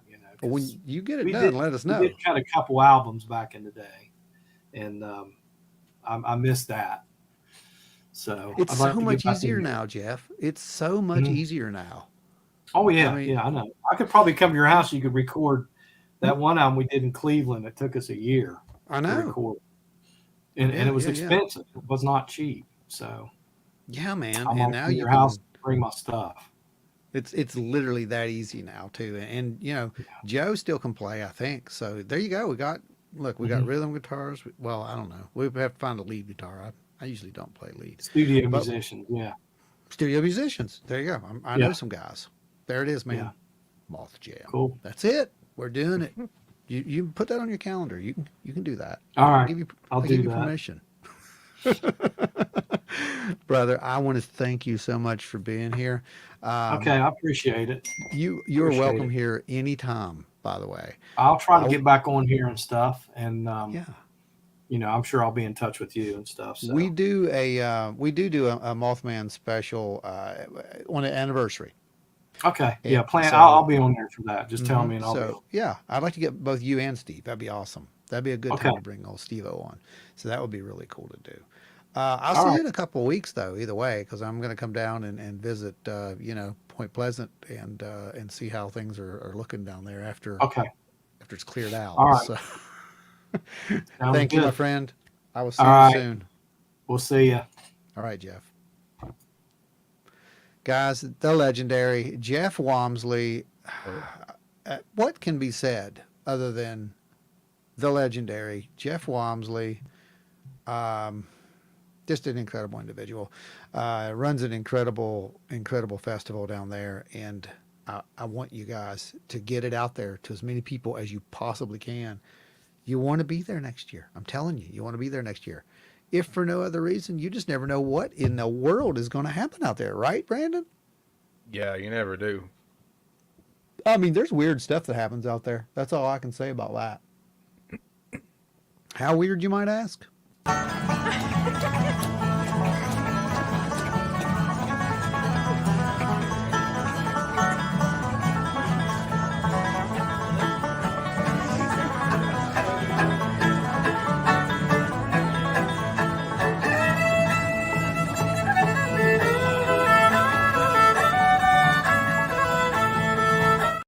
about that weird.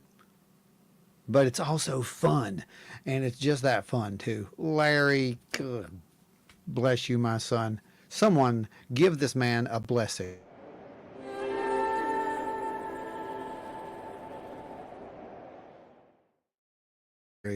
Keeping it free. Thank you, Larry, so much. Well, guys who were at the festival, you came over and you saw us, and you took your picture with the Mothman. And sometimes, the Mothman remembered to point you over toward Joe. He's not. He's here. He's somewhere. He's in the ether right now. Yeah, but, he's ethereal right now. Yeah, Joe's ethereal. He's way up there. But Joe was having you write your name down in a little book. Here's the little book that you wrote your name down in. Yeah. So in this little book, we have names, and these are all, Brandon, these are all the names of the folks who subscribe to us at the Mothman Festival. Isn't that awesome? Mm-hmm. I don't know. Can you see it? There they are. Not They're really, but yeah, I know what you're talking about, though. Yeah, you know what I'm talking about. So what I've done is I've gone through here, and I'm not gonna write all these names out. I'm just not gonna do that. But I am gonna number these names, and we're gonna put their names into a random number generator. Mm-hmm. And then we're gonna let you guys see who gets chosen, and whoever gets chosen is going to get a really cool little prize. And Joe just disappeared, but no, I guess I'm going to have to do a little watch the comments. Oh, there, you're back. So we're going to do a really cool little prize. But first of all, I'm also going to do another little prize from this end. So y'all don't get, just give them respect, because I got to be, hey, Joseph, there it is. This is what's going to be given out if I can get the camera, there we go. Yep, there it is. This is what's going out to whoever's name gets drawn, okay, guys? That we pretty much sold out of those at the festival. And if you already have one of these, if you do win and you've already got one of these, let us know. We'll send you something else. Yep, absolutely. So I am going to go and launch the random number generator. Those retail for $15, by the way, just to let you know. So basically, whoever subscribed here, you're just for subscribing, we're giving you $15. So Larry, host, just basically, no, I'm kidding. He didn't, but no, that's from us. All right, so I'm going to count up how many we got, and I'm going to put it into the random number generator. So here's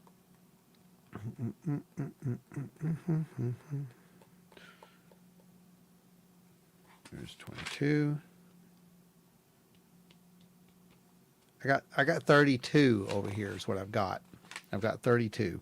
So I am going to put, and if you're here, you win. If you're not, it's just what it is. Them's the rules. Oh, yeah, that's right. Hannah is weird, and okay, let me find them here. Yeah, you guys, these guys, brother, what's it, brother and sister, right? Yeah, that's it. Adele, thank you. That's who I was trying to think of. Thank you. All right, Hannah and Adele. Come on. I got so many photos here, guys. Hang on. Yeah, these guys. Remember these guys? Yeah. Just because you guys made our day, you need to get a hold of us. Just message us. Don't obviously do it here, but get us your address, and we are going to send you something very special. Probably, I should have it finished. Probably next week, I'd say, is when it'll come out to you. So you're going to want to get that over. I'm going to send you the address here, where to send that to. That's the one. I don't have to do anything. There you go. It's like we have AI. Wow. That works. That's not trying to take over the world. So Except it argues back with you. Well, it does do that sometimes. It's kind of snarky occasionally. You know what? I've got something about AI stuff I want to talk to you about right after this contest. Oh, God. Oh, no. This is something you're going to be interested in. Scott Holbrook, working. Oh, wow. Look at this. Working 712s to keep it wild and weird. Man. Sky Daddy, this person. Now. Someone, Sky Daddy, where are you?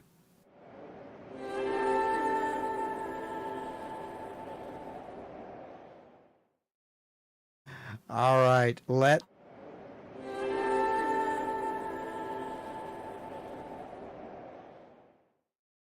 my God, you guys are great. You guys absolutely are.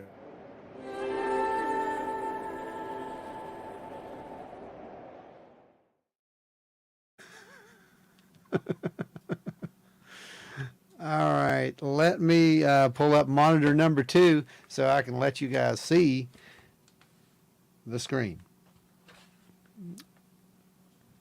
And then we're going to put our random number generator down here for all to see.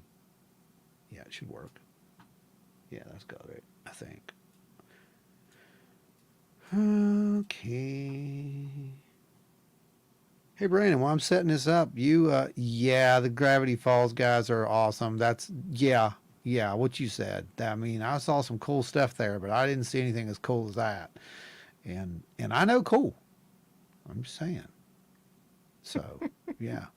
All right. I mean, I hang out with Brandon, so there's that. Oh, yeah, that makes you real cool. Well, I thought you're an author, right? I'm hanging out with authors, man. Living a life. All right, we got 32 people, right? Minimum 0. Okay.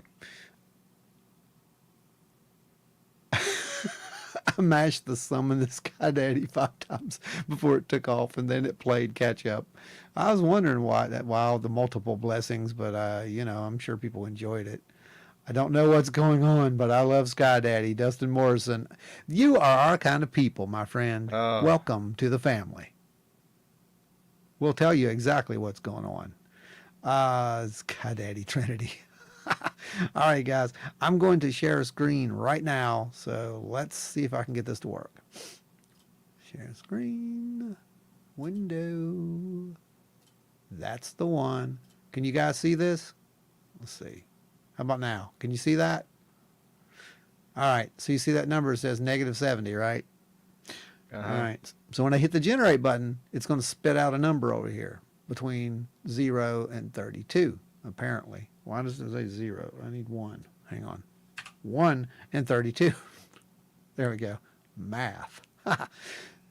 And then whoever does, it pops up. We're going to go back on our list and we're going to count. And that's who's going to win the grand prize, the mini Mothy. And you ready? Because you guys don't seem excited, so I'm just going to wait.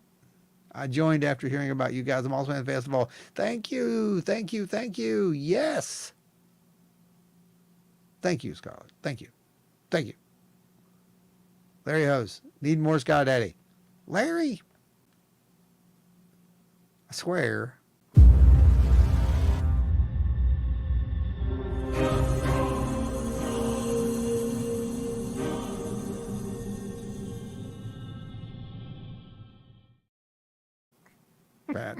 That one terrifies me when it comes up.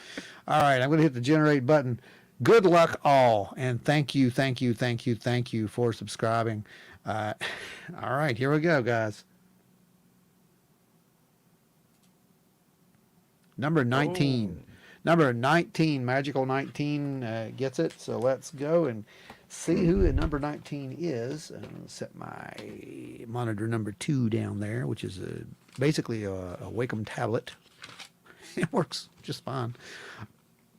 1, 2, 3, 4, 5, 6, 7, 8, 9, 10, 11, 12, 13, 14, 15, 16, 17, 18, 19. Annie Logan is number 19. Do we have an Annie Logan here with us? If we do, let us know now. I'm waiting. We're waiting. Brandon?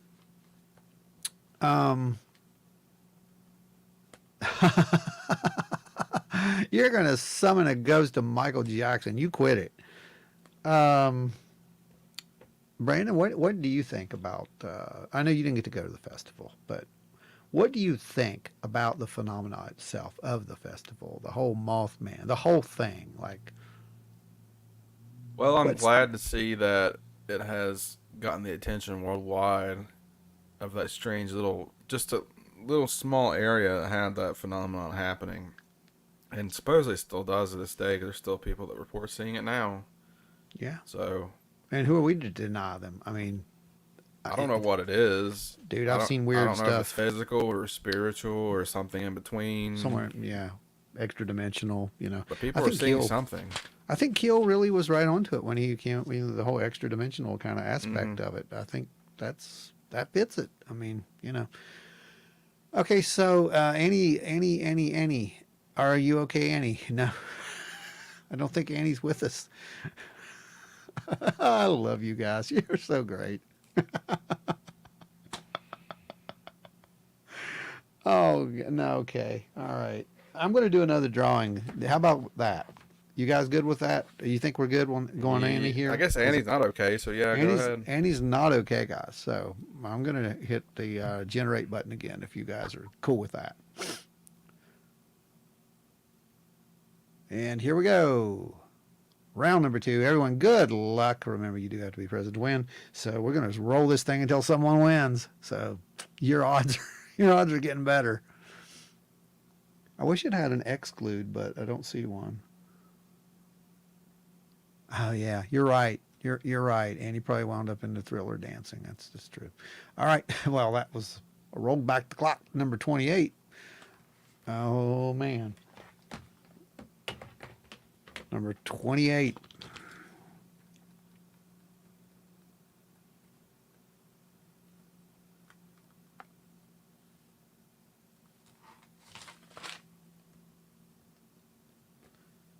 Looks like I got a Tanya Hernandez. Tanya Hernandez is number 2. There's no cool songs about that either, guys, so I don't know what we're going to do till Tanya chimes in, if she's here. And don't forget, this includes Facebook land too, so if you're watching in Facebook, you can Yeah. still comment. Yeah. Absolutely. Guys, you definitely want to be hanging around, though, because how many of you guys know what Ask Obelisk is, that little session that we do? You guys know that little gimmick, that little spiel that we do? It's been a hot minute since we did that. Y'all know that? Y'all know how that works, right? All you new people are going to be in for a treat. Because usually what it is we ask the Obelisk, right? The iObelisk. It's a little app by Digital Dowsing. We're not, we don't get paid for any advertisement for it. We're not sponsored for Digital Dowsing, but we could be. But either way, we usually plug that in, have a little fun, ask some questions. It answers some weird stuff in a robotic, weird voice. But tonight, we're not asking the Obelisk, Brandon.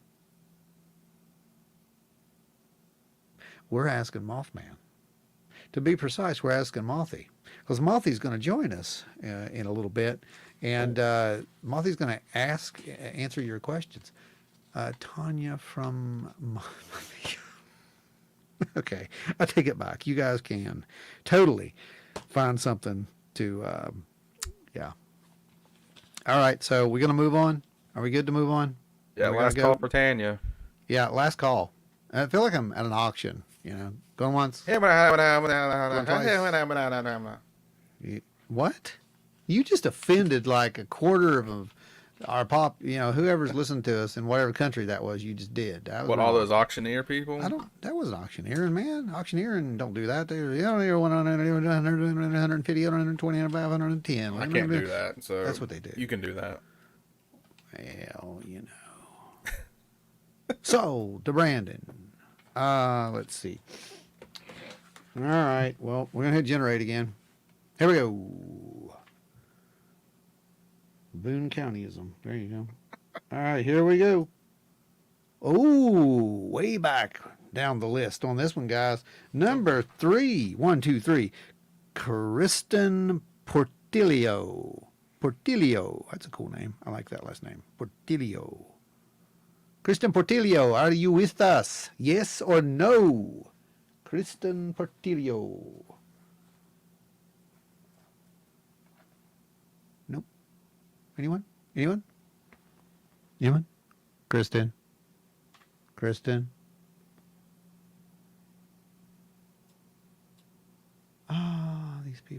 just don't like free stuff.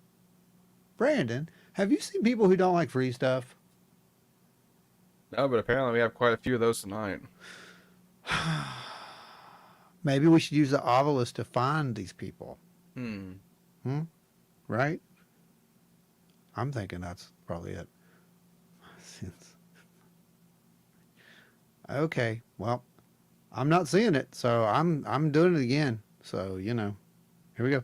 Going once, twice, then you're random 17.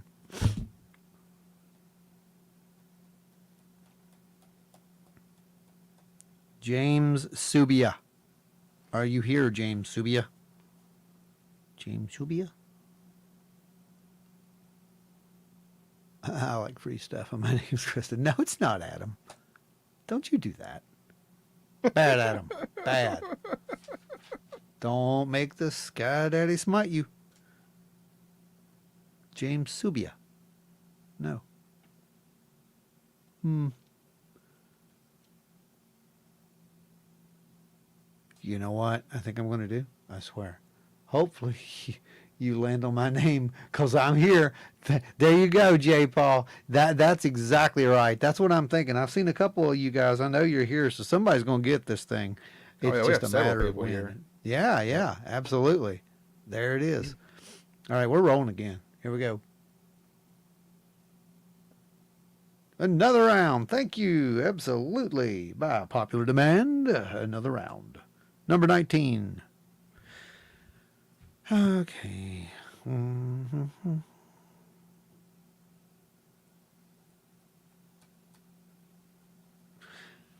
Wait a minute. Did we already do 19? Yeah, we did. That's what I thought. We got to do another one. That's not right. That's 28. Okay. I think we might have did 28 too. Well, this thing's rigged. We did. I call fraud on this number generator. There we go. Look at this. Look at this. Mad 32. All right, we'll take 32. All right. Good luck, number 32. Okay.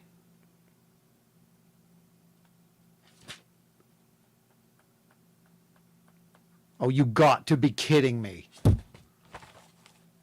Who was it? Can anyone see this? No.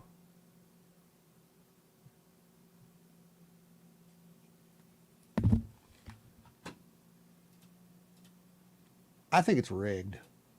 These two goobers just won. That's incredible. I have no idea how that could have happened, but I got a feeling that they did some kind of weird deal with Bill. That's what I got. No, man, it's Bill. It's totally Bill.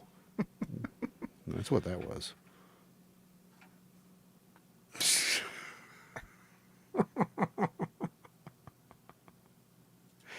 Well, congratulations, you two. Looks like you not only won this special contest for, you know, having the coolest outfit, but you also won the... Looks like I got to add another one. You know what? Yeah. Yeah, exactly. I was going to say. We got two going out. Congrats, guys. You got twins, so you got to put that out there. That's just great. I love it. You guys are wonderful. That was fun. And I don't know, I think there's some black magic involved in that one. Cut it in half since they're two people. And then fuse it back together like a chimera. That would be awesome. So guys, let's look at some photos that we took at the Ye Old Festival because it was fun if you hadn't been there. But before we do that, I want to show you something. See, we had our own little festival there a couple of weeks ago, and Joe and I were actually in an article today. Yeah. So real quick, because there's like only 5 of you guys that actually came in and jumped on.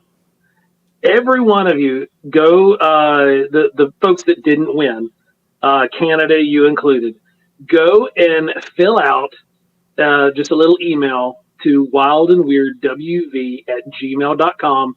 We're going to send you something. There's a consolation prize. You guys joined in. You hung out with us for over an hour. They did the work.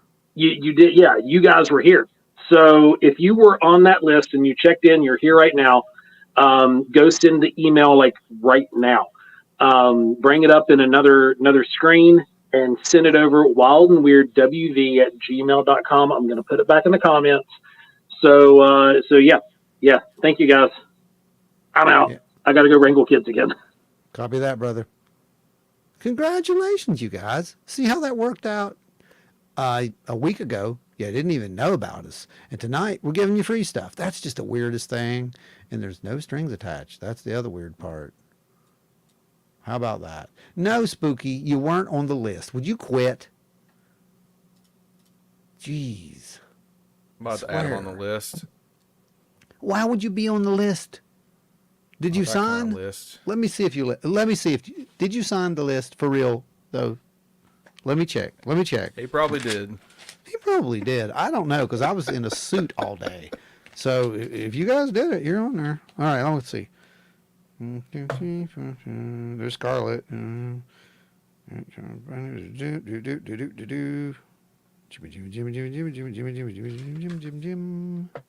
Nope, you didn't sign it. I cannot believe you didn't sign this. I'm actually surprised. Jimbo, you got a keychain anyway. You're good. Yeah. We're settled with you, brother. Jim. Say hi. Uh-oh. All right, that was a ha. That worked. That was good. All right, so, what was that doing? I got all confused.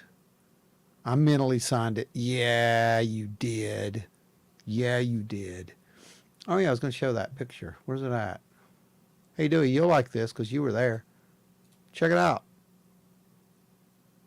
Check that headline out, kids. Check that headline out. Hundreds attend Flatwoods Monster Convention at Flatwoods Hotel and Conference Center. Braxton Citizen News devoted by. What's really cool is if you read the actual article, they actually use the quote as it was just like as one of the promoters said, something about stay wild and weird out there. Yeah, that's right. Yeah, that's right. We did that. But no, for real, that was a wonderful thing. That was a great accomplishment that took place up there in Braxton County. And you know, they've got a wonderful thing, that potential up there that could grow and grow and grow. Just a great thing. Like I said, happy to be a part of that. Be an annual thing. I was happy to be a part of that. You know, we helped Dave Spinks there and Andrew, and it was great. We had a lot of fun. And yeah, you remember I was talking about Mothy, right? So when I created that thing, I found some pictures for you guys. This is from 2021. I think it was 2021. I can't remember when we did it. It's a while back there. But this is the first time that I got the wings together. See them there? That's the wings. Yep, that's the wings. That's the pattern there on the floor. And that's me trashing the living room, making those wings too. That was before I figured out, you know, how to do the mounting system or anything at that point. That was just cut out. And they were fun to do, I'll tell you that. But there you go. That's the eyes that it used to have, and that's the old suit. See, I did. It was great at nighttime, especially those socks, man. You just come on. Nothing says terrifying Mothman like that. But yeah, but then that it grew and evolved into you know, into that. And man, I'm telling you, it was just fun. I loved these guys. This was like an album cover or something. You know, Mothman and the Raiders. I don't know. Yeah. But, that's some good stuff right there. A lot of fun. Like I said, the Hodag, you know, there's one where I'm high-fiving the Hodag. I was trying to find it. I don't see it now. I thought that was a cool one. Oh, there's me and Waddles. I had to have a picture of Mothman with Waddles because it's Waddles. Did you seek your special? What did I sell? Thanks, Ada. Okay, so here's a funny story about the guitar. The guitar was on the table for sale. I took it up just to show Jeff and said, "Hey, Jeff, this is here's the guitar," because I had shown pictures of it, And I said, you know what? If it doesn't sell at the festival, I'm going to donate it to you and the museum if you want it. He's like, are you kidding? I'm like, no. He's like, well, if it does sell, I want you to make me one. I'm like, all right, I'll do that. So, thank you, Dustin. At the day 2 of the festival, he's driving by in the morning and he comes by and he says, hey, did you sell that guitar yet? And I said, no, not yet. And he says, and drove off. I was like, gotta be kidding me. So that evening when I went up there, I went up there to take. We wanted to see how close we could get to the statue. The festival was over at 4:00 officially. So around 4 or something, we decided to go up there and see how close we get to the statue. And you saw the video all the way apparently because I'm standing over there taking pictures. Yeah, or Maria's taking pictures of me and standing out in the Mothman statues behind me. And these people are like, hey, can I get a picture? Can I get a picture? They were getting a line to take a picture of me. I'm like, wait, yeah, sure. And they're like, well, no, I want mine in front of the statue with you. I'm like, okay, we can do that. And that's how those started. And what's really funny is I would have probably ended up standing there throughout the whole takedown if it wasn't for one kid in the whole festival out of thousands and thousands and thousands of people. This one kid started crying when they saw me. And that gave me an exit. So I got away from the statue very quickly, and I got out of the way. And I went up, and I saw Jeff, and he said, "Hey, did you sell it?" And I said, "No, you get it." And Maria was like, "I can go get it right now." So she went down and got it. Well, as she went down and got it, the bluegrass band was playing there beside me. That's while we're talking. And they were videoing, me and Jeff talking and making these hand movements. It's kind of funny. But I brought the guitar back up, and I was going to give it to him. And I wanted some pictures of me with it first. So I did that. And someone in the crowd, I don't know who it was, said, go play with the band. I'm like, why not? So that's what happened there. I ended up going up there. But here's the funny part you didn't see in the video. That wasn't just a little quick set. That was a full set. And I was giving it all my all on that first run. I'm thinking I'm going to get through this song and I'm going to give Jeff this guitar and it's all be good. Everybody's going to be happy. No. At the end of the song, I get ready to walk off stage. I'm like, hey, thanks, man. And the guy says, oh, yeah. And he comes over, shakes my hand. And I started walking. He's like, oh, no, don't go yet. We ain't done yet. I'm like, oh, no. It's the statue again, all over. So now it's getting kind of warm in the suit at this point, okay, because I was doing a lot of movement. Before I wasn't moving a lot. It was Wild Bill there. He was there, actually. Yeah, the whole Mountain Monster, the whole Ames team was there on this one. I'm sitting here trying to play this thing. I'm running out of energy at this point. And we do a whole nother song. Thank God it was a short one because that first one wasn't.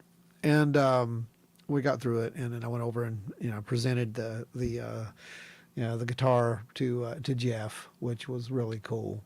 And so it's going to be up in the museum for you guys to go over and look at. You can go over and see it. Supposedly here in the next week or so. I'm not sure when he's going to put it up, but here it is. There he is, taking possession of it. You see that little grin on his face? You see that? That's I told you you wasn't going to sell it. It's mine. Look, that's what that is. That's what that was. But I'm really kind of glad that it happened this way. Again, synchronicities. There's, it's supposed to happen that way. I guess there's no accident. Because I went to look for one because I want to make me one. And I can't find them. They're all sold out now.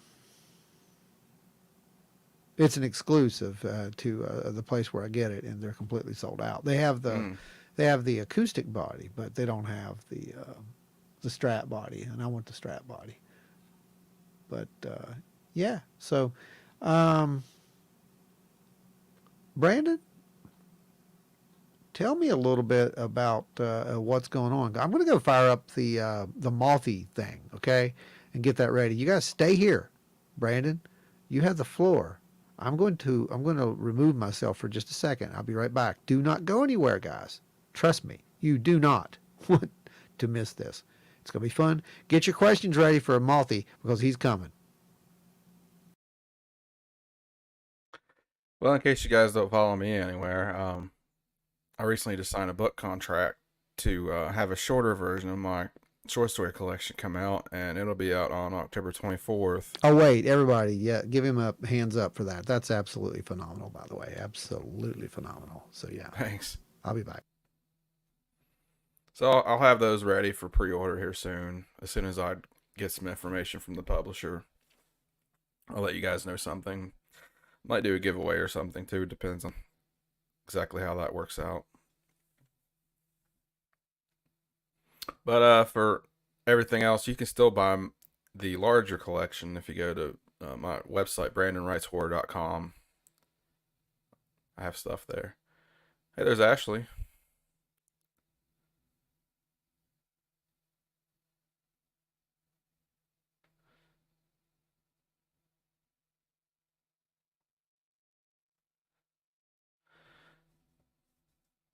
Yep, and I've been it's been kind of difficult having to battle all the AI generated books that have been coming out lately, and actually Amazon just announced today that they are limiting to 3 books per day because of AI generated books. I still think 3 a day is pretty high, like 3 a month maybe could help curb that. 3 a day.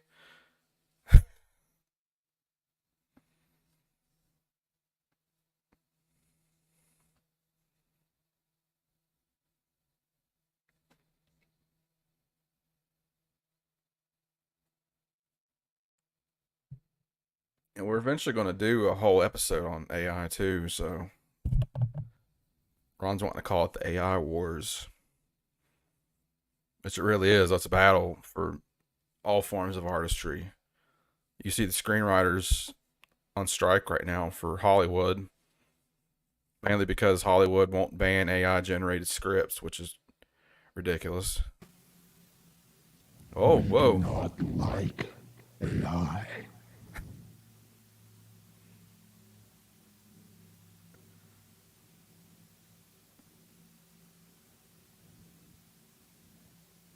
You may present your questions to Mothman.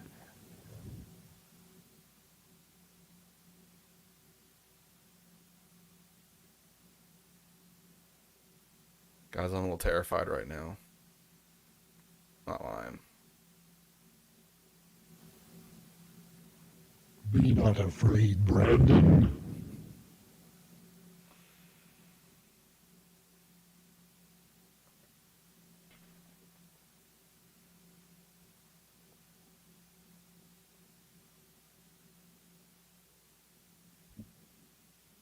First question for Mothy.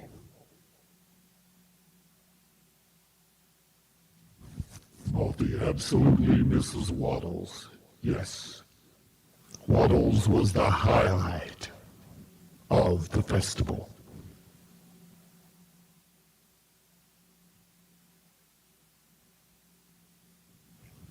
Any light except for LED, the constant blinking, gives Mothman a headache.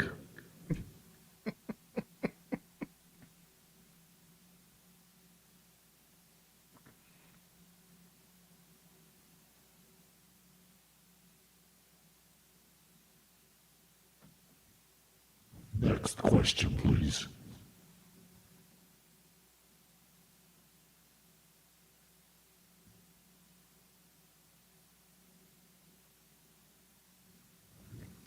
Do I have a best cryptid friend? Yes.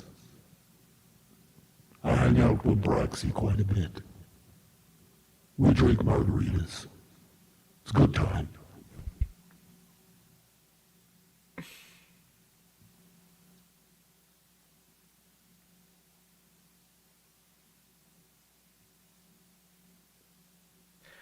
Okay, so Mike A wants to know, Mothman, are there any bridges in need of repair? Oh yes, many bridges. I do have a secondary job now as a bridge inspector. Yes, yes. And I bet you do an awesome job at that. Oh, yes, Brandon. Yes, yes. I am much better equipped than some of these drone operators. Ashley Hilt wants to know, what was your favorite part of the festival? My favorite part of the festival, easily meeting Waddles, yes. And there was this one particular individual who came up and had to have her picture taken with me. I don't remember her name. I cannot recall. Something, podcast person, something about weird, talking weird. I don't remember.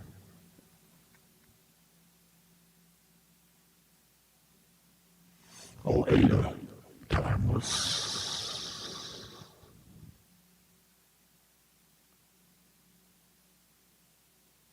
And then Dustin Morrison also just wants to say that he came on here just to listen to Jeff, but he's been thoroughly entertained by us. Well, thank you, Dustin. We are thoroughly entertaining at times, yes, and we tend to spare no expense, even if we don't have it to spend.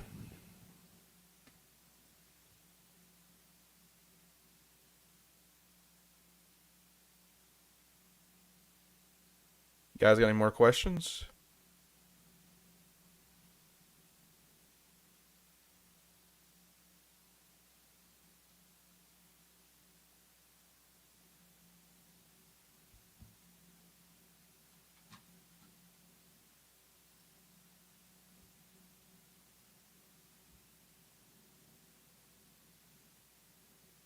Okay. So, Mothman, I have a question for you.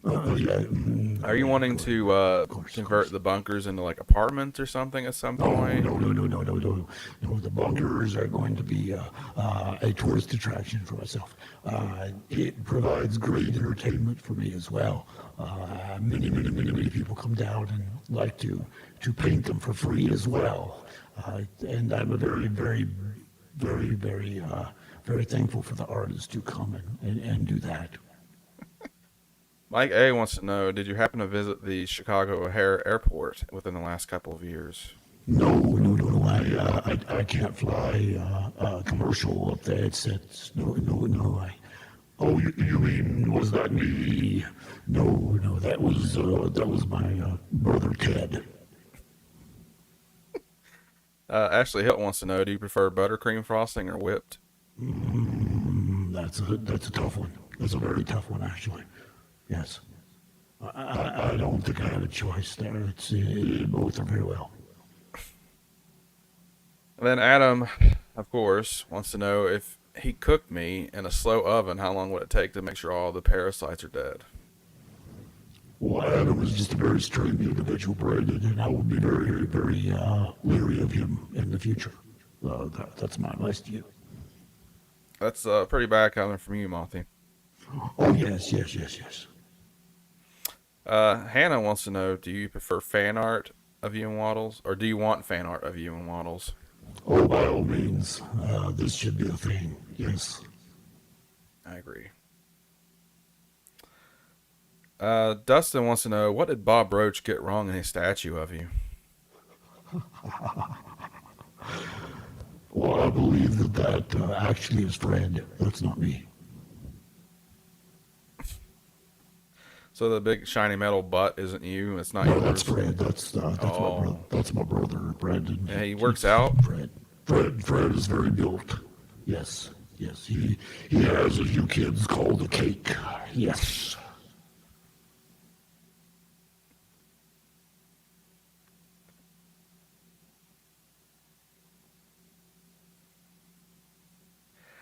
And Heather wants to know how you're feeling about people coming to touch the shiny metal hiney.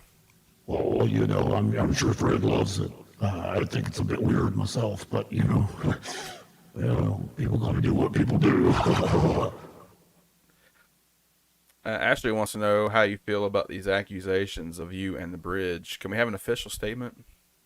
Oh, yes, absolutely. I'm a bridge inspector, Ashley, and that is my job, always has been. It's just a terrible mistaken identity kind of thing. That's not, that was not my job. I was just basically watching the bridge.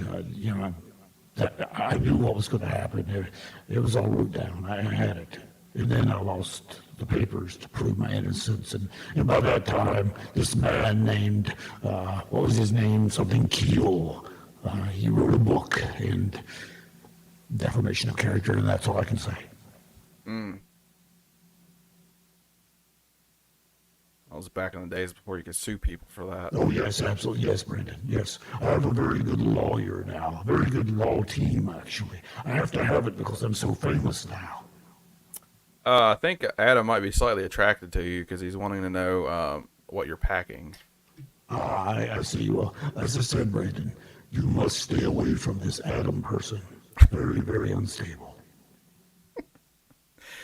Mike A wants to know which is worse, a closet full of cotton shirts but with mothballs, or a greenhouse with nice lighting but with Venus flytraps? That is a trick question, my friend. That is a trick question.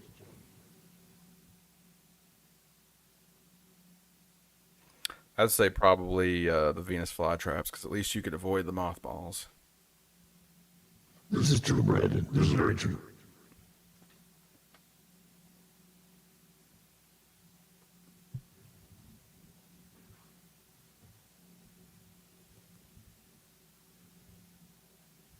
So what do you think about that Jeff Wamsley guy? Oh, Jeff. I'm a huge fan of Jeff. He's a huge fan of mine, too. I understand he has a festival or something about that where they, gather around and worship me. Oh, yeah.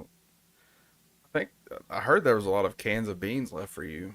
Yeah, I don't understand. I like chili.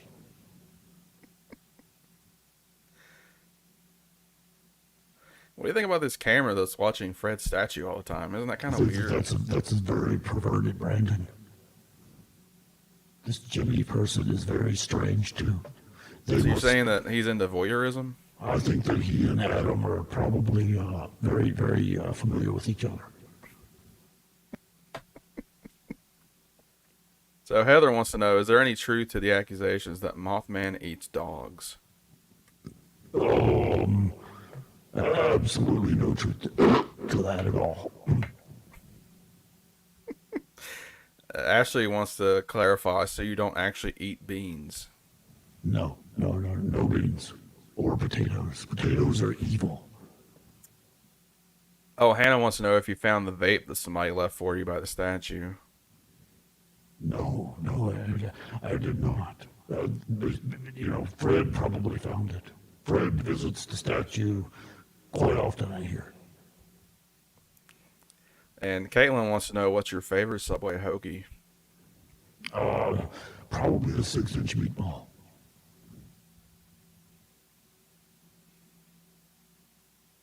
I'm just waiting for Adam's comment on that.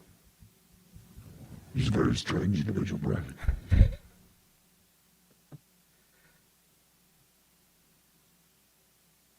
And Tommy wants to know, how do you feel about this new invasive fly in your territory, the spotted lanternfly? We've had words at this point. Remember that illegal team that I was speaking to you about? Yes, well, we're on it. I cannot speak anymore. Adam says, why do you use the same voice system as Bane from Batman? This Adam person is really, really beginning to get on my nerves, Brandon.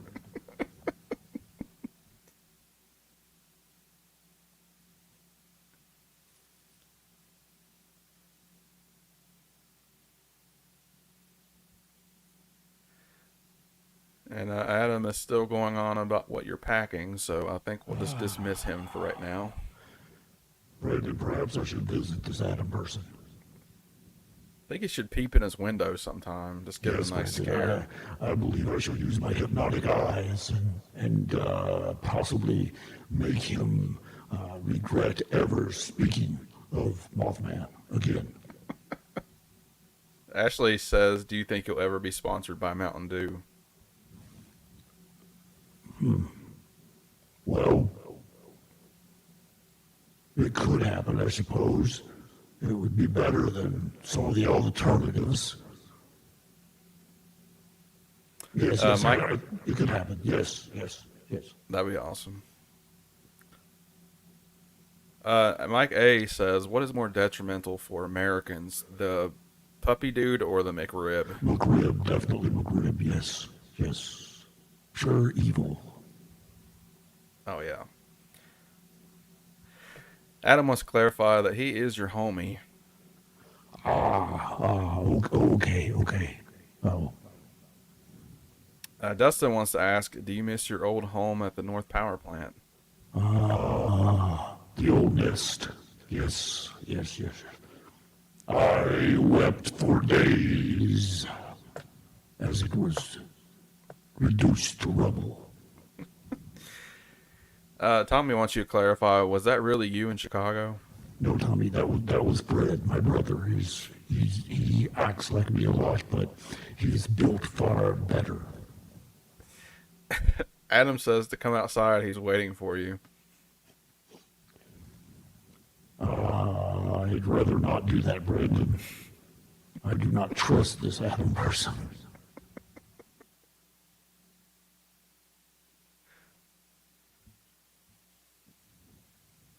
All right, Mothman, I have a question. No, go ahead, Brandon. I shall answer For one McDonald's or more Wendy's? question. Oh, wait. Here's a West Virginia question for you. Susie's or Tudors? Tutors. There is no other.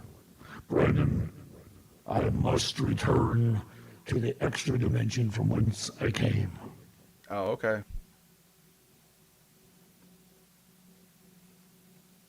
Well, Mothy, just drop by anytime you want to.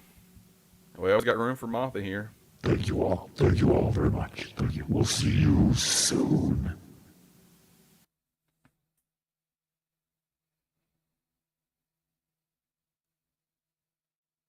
What happened to the F-35 in South Carolina? I'll tell you what it was. It was the Men in Black.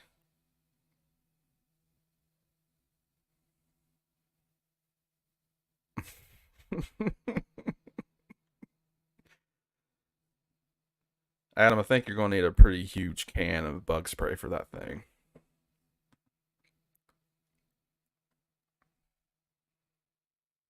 Now, Mothy was fun, wasn't he? Maybe we should have Mothy around more often.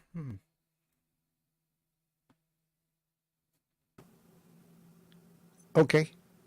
What I There's miss? Ron. Hey, what I miss? Well, Mothman was here, and he was being What? Wait, stop. Just quit for a second. Just 1 second. Because I keep hearing this thing that Mothman shows up and I'm not around. And yeah, frankly, it's getting weird. I'll be honest with you. I mean, a little bit. I don't understand that. Did the rest of you guys see Mothman? Or is it just me? I didn't see Mothman. What? I see the comments. Bye, Mothy. What's this crap? Are you kidding me? Yeah, I'm going to put this in the magazine next month. Can't pass that up. Yeah, I see that, Ashley. I see that. Unbelievable. Well, at least I got to talk to Jeff. I mean, you know, that's something, right? Yeah, that's next to the coolest thing. Heather Ingalls. Sorry, what is Susie's or Tudor's biscuits? What in the world are they talking about, Brandon?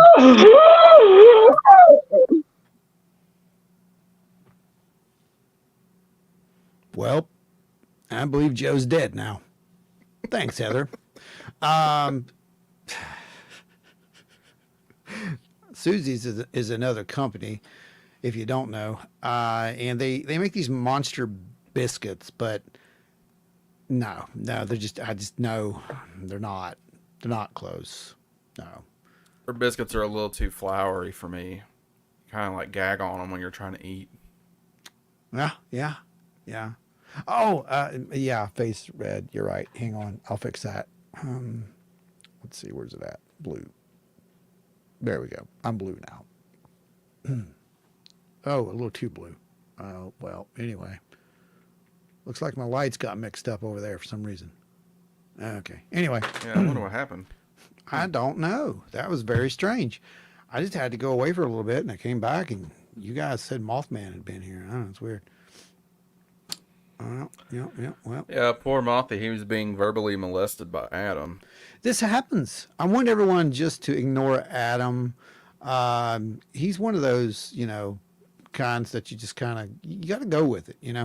Hey, while we're at it, ignoring Adam and all, I want to give a shout out to you guys who did the super stickers, super chat things, and really help us keep the show running and help us to be able to do silly things like some of the skits that we do. I hope you find those entertaining and enjoy them as much as we enjoy, messing around with that kind of stuff. I know that I do. Because it just gives us a little bit of a difference. Like I said, these Thursdays are for us to have fun. They're not serious stuff like the podcasts are and whatnot. In fact, this is probably the most serious one that you've ever seen, probably with Jeff at the beginning.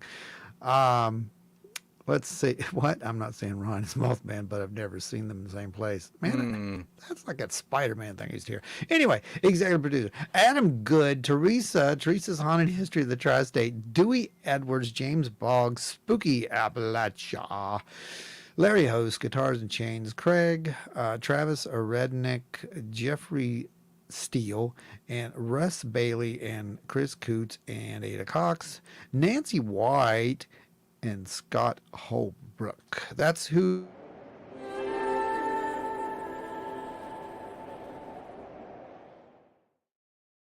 Yep, those guys brought you this show, and if you had fun, just let us know in the comments and whatnot, because that helps to push the show up in the algorithms and whatnot. The more you guys participate with your comments and with your even after the show, like I said, go back in and say, hey, yeah, I like that episode, or no, I didn't like that episode because Joe wasn't there, or apparently Mothman showed up. I don't know.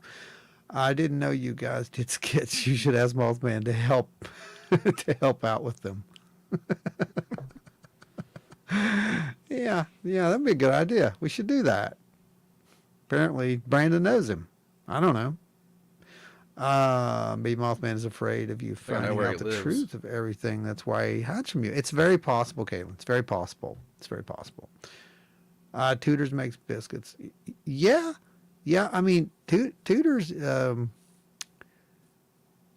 I like Tudors. I'm sorry. It's just me. I like Tudors. Here's why I like Tudors. Give him a Sky Daddy. He is the executive producer and all.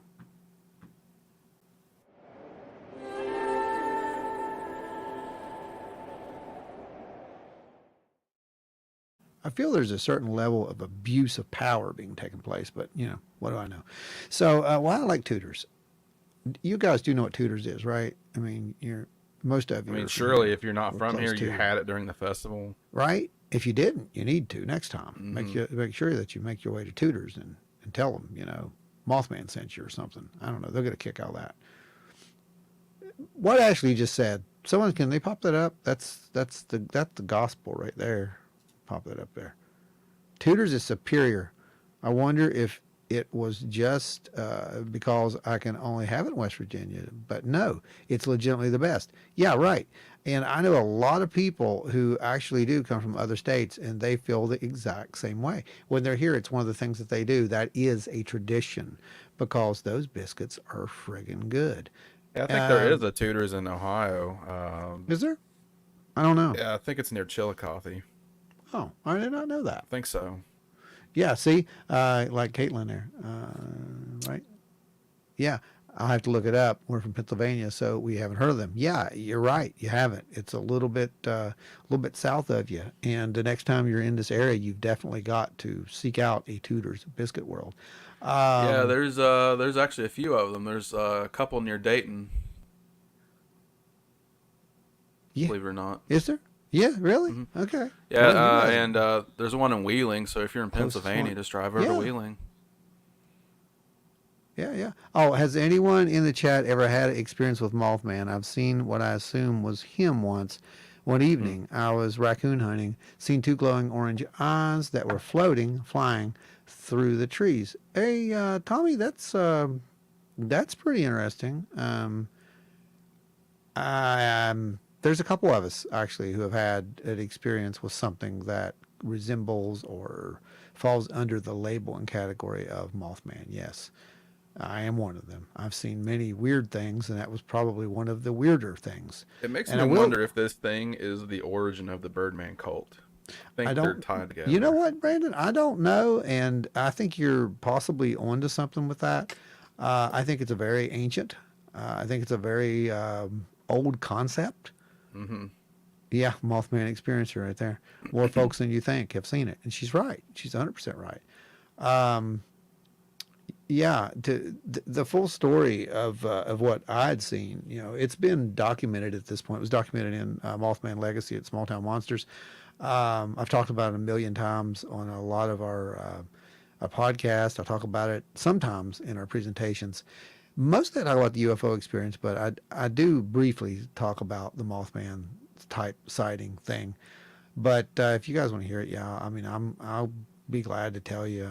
I don't care anymore. That's kind of what got me out here on the road was I decided to talk about it after 20 some odd years. And I thought people would just make fun of it and laugh and say I was crazy. But no, instead, I have people who come up to me and said, yes, this happened to me, that happened to me. And I'm like, what? You know, so, all right, Ashley wants to hear it, so I'll tell him. Here's what happened. It was, you know, for you guys who did watch Legacy, there is a part of Legacy, I'm going to put that on there right now, that didn't make the cut because there's a couple parts, but my wife was there. She did not want to go on camera. She was with me the night that it happened. In Legacy, it seems like I'm the sole witness. I was not the sole witness, so bear that in mind. Okay. You've only ever seen UFOs? Yeah, I've seen those too, Hannah. They're interesting. Is anyone scared of Mothman? I'm kind of new to that subject. No, but at the time when I saw whatever this was, yeah. And so here's how the story goes. It was an evening. We were, me and my wife had just came from my old home, visiting my parents, and at the time, and we were coming around what is a ridge basically. It's a ridge line on this old road. It's one of those tar and chip type roads. It's not very well kept. But we were coming around this area, and there's a cemetery up on the left.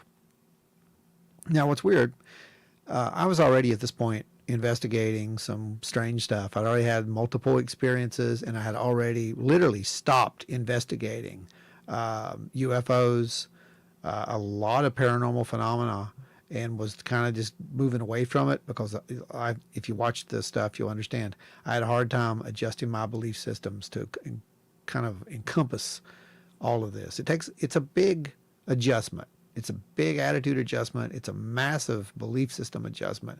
But then you come to it and you're like, oh, okay, well, that makes perfect sense. But we were coming around this area, and we both smelled, this is not in the documentary, we both smelled what smelled like roses. You know, kind of like a phantom smell almost, right? Both of us had, we've investigated multiple hauntings and whatnot. So we were like, ooh, that's weird, you know, kind of like a phantom smell. It's like a rose smell, you know, like a graveyard kind of rose smell. And people that see Mothman are afraid of it initially, but it's pretty atypical for them to stay afraid. Yeah, you're right. It's kind of like, you know, aliens, Ashley. It's the same thing. It's a shock to the system. So we come around the curve after smelling this, and it's a pretty much like a little hairpin type curve, right? I'm in a Fiero at the time, just to set the scene. Very low to the ground is what I'm saying. And our lights hit this thing in the middle of the road. And it's, I thought at the minute, just for a flash of a second, I said, good Lord, that's a huge bird. You know, I don't know why I thought that, because it didn't look like a bird. It just was the first thing that came to my mind. And that left really quick because I slammed the brakes on, and we're watching it, and it stands up. It didn't fly. It stood up on two appendages. The funny thing is, I don't remember those appendages actually hitting the ground. That's the weird part. And I could kind of see what looked almost like you could see through it, but it was more like it was moving, like it was there and it wasn't there. I think that's the best way I can describe that. And it was like lit by the car, so it's kind of a grayish white form, very brilliant, kind of lit up by the car, almost like it was smoke, but it was really there. And then all of a sudden it puts out its arms, and those arms, at the time, like I said, I wasn't really measuring, but later on when I came back, those arms would have been probably about 10 feet. That would be the span of what they were. And in one swoop, it literally put its arms down to its side. And as it did that, it shot straight up through the trees, a bunch of twigs and stuff started breaking and falling down. And we were just like in awe for half a second, and I hit the gas. And I mean, it scared the crap out of me. I ain't gonna lie to you. That was the most scared I've ever been. And up to that point, anytime like this kind of stuff, this is what I ran toward. I'm the guy who saw the weird shadow thing in the bread factory and ran toward it. But this was the different. There was something there that hit that, it hit that fight or flight mechanism just the right way. And I punched it, and we got out of there. I don't know how I kept from killing us. I didn't, but it's a miracle. But we didn't talk about it, guys. We didn't talk about it for almost 20 years. And then after we formed Wild and Weird West Virginia, I said, I'm going to tell my story. And that's what happened. I put it up there, and I got multiple people telling me they had seen it. I met multiple people. I believe them. I believe these people because I've seen it. But what's weird is we were at a show, and I still hadn't put together this Mothman connection, right? That's how good I am. Because to me, it was more of a callback to a story that I had heard growing up. My parents, my mom, had told me multiple times about this thing that they had seen when she was a little girl, and it was in that same area. And they described it as a gray ghost that shot straight up into the air. So I'm thinking, well, it was, it's kind of, weird temporal anomaly kind of thing, something like that. And then we're at a show, and someone picks up one of my paintings of Mothman, and they're like, you've seen it. I'm like, seen what? I saw something, but I don't know what it was. And I said, well, it didn't have red eyes, so it's not Mothman. Like, oh, Mothman didn't have red eyes. Like, what? No, Mothman has red eyes. They glow, the whole thing. No, you need to go look at that. So I went and started doing some deep dives on that, and grabbed everything I could. A lot with Jeff's books, and talked to a few people, and was like, wait a minute, it doesn't always have red eyes. And then you listen to some of the accounts. It wasn't red. They weren't glowing anyway. They were. They weren't self-illuminated. There's only one witness, I think, who that came from, if I remember correctly. But and that was a secondhand story. But they may have been reflecting, light is what we're getting at. So, I don't know what I saw. I have no clue what it was, but, maybe. I sent Dave Spinks my story about my uncle who passed away and left me some very important information about the aliens. Yeah. I'd love to share it with y'all. Yeah, sure. Yeah, that'd be great, Tommy. You can totally do that. Dave's a cool guy. Dave's, I talk to Dave all the time. He's very cool. Yeah, so I'm not sure, like I said, what that was, but I can tell you, yes, there are things out there. We don't know if they're extra dimensional. We don't know what they are. So, whew, guys, it has been quite a evening. What, Ashley? Mine didn't have red eyes either. See, but I also didn't stick around to find out. See, it's the same thing. I think that it causes a shock to the system, and it's just like that shouldn't be there. And you freak out, and it's just that you're gone. And I do think again that's what you get a lot with these contact cases, right, Brandon? Yep. The people will just freak out, and there's some that say that they're screen images. There's some that say that it's your mind trying to protect itself from a total breakdown because it saw something it can't quite rationalize. And that could be the same thing with the Mothman, right? I mean, that's the whole thing. We don't know that that's a big hairy type bird thing. Keep in mind, the Mothman sightings occurred during a wave of UFO sightings. There were multiple UFO sightings. Even Jeff sat there and told you that. There were multiple UFO sightings at the same time. There was strange radio interference in the area think about that too. Oh, you're quite welcome, guys, for, like I said, it's just a weird story. I don't know. I don't know what to say about it. I was approached by Seth to share it, and I'm like, sure, well, let's do it. But yeah, it's true. I don't know what it was, but it's true. Yep.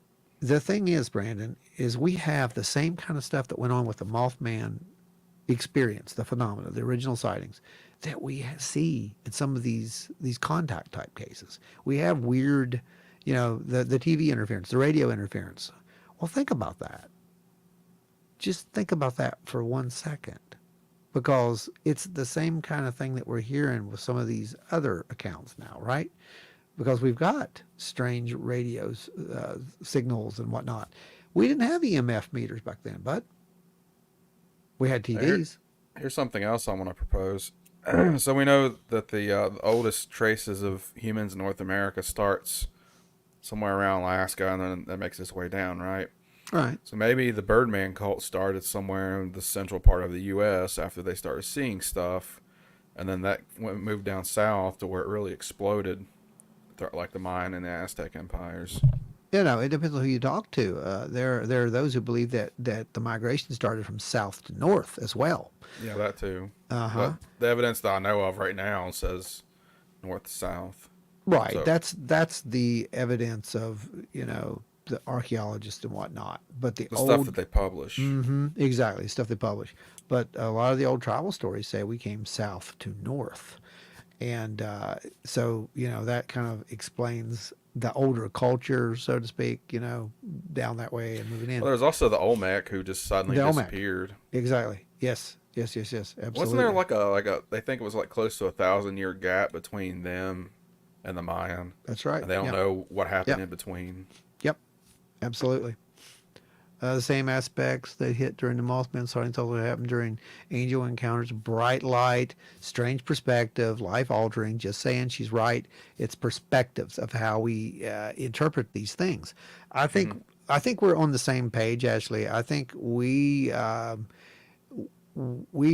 have had an encounter with something, and I think our minds, for whatever reason, this is what it is to us. Is that what it factually is, or is it just a glowing ball of plasma that has, intelligence? I don't know, but it's how we interpret these things and how we kind of see these things. I don't remember any do not be afraids, though, Joe says. Yeah, I didn't get any do not be afraids either, I'll be honest with y'all. What's y'all's opinion on the idea of Mothman as a form of Thunderbird? That is a very good question, Dustin Morrison. A very good question. And we know that the Thunderbird legends, they're very old, and they seem to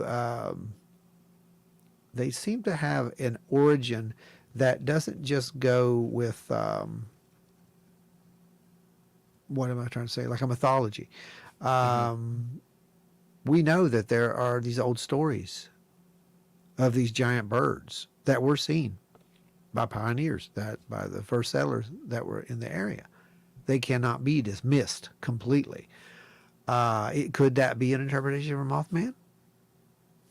I kind of don't think they are, but what if, and this is a big thing, keep that up there. I'm going to get to you in a sec, Mike.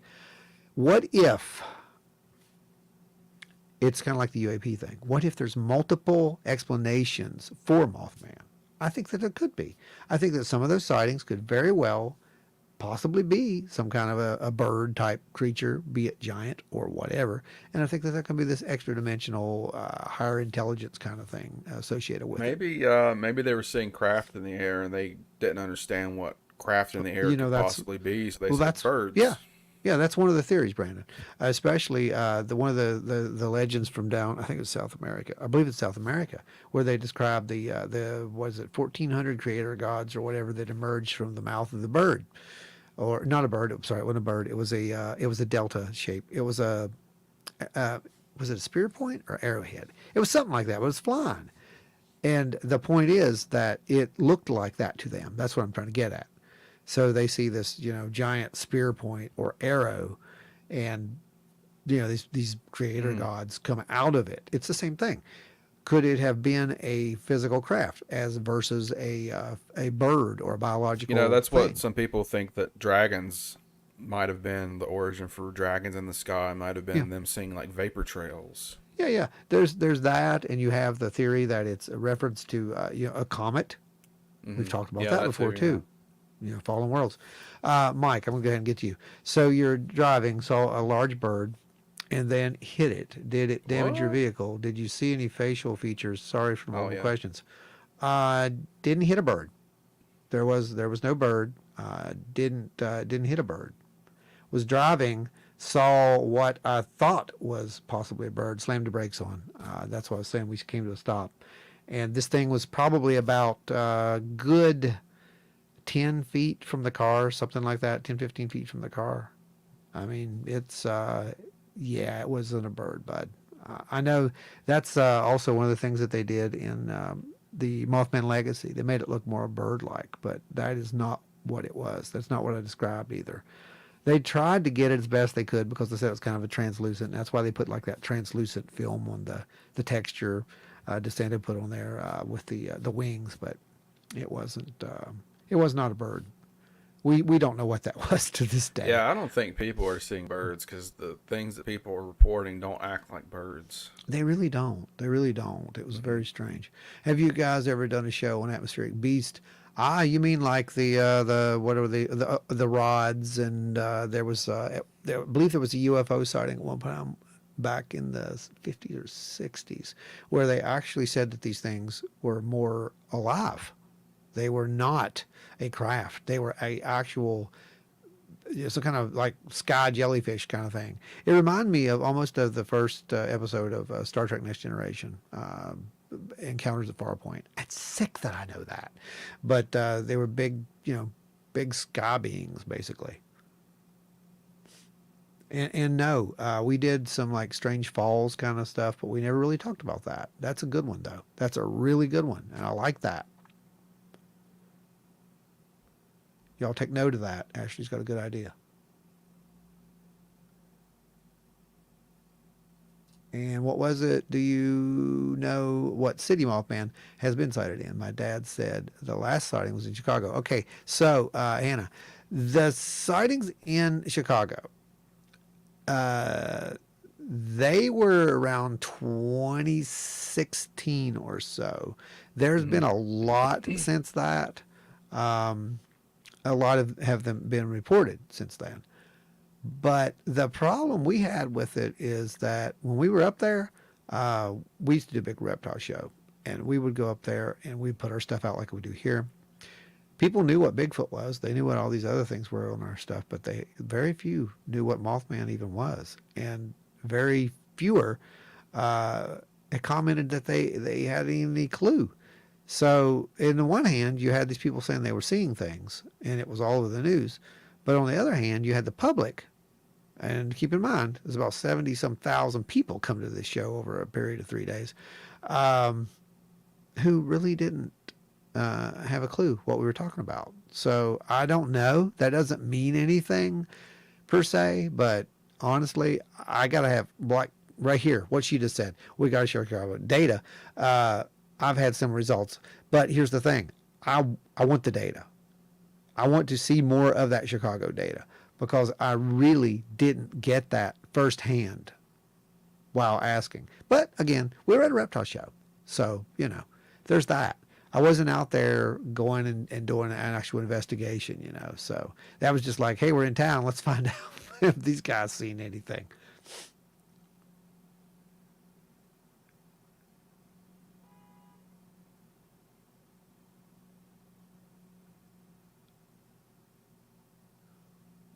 What's the email address for the podcast? Oh, email. It's wildandweirdwv@gmail. We try to make it all easy. Wildandweirdwv. You'll find that with pretty much all across our social medias.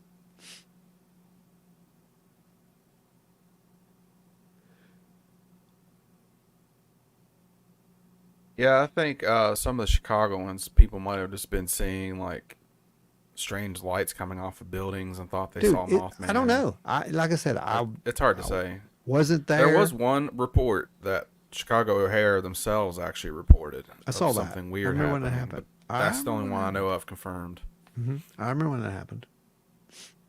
Yeah, I mean, we just don't know, and all data on the table. I want to see the data. If there's data there, I want to see it.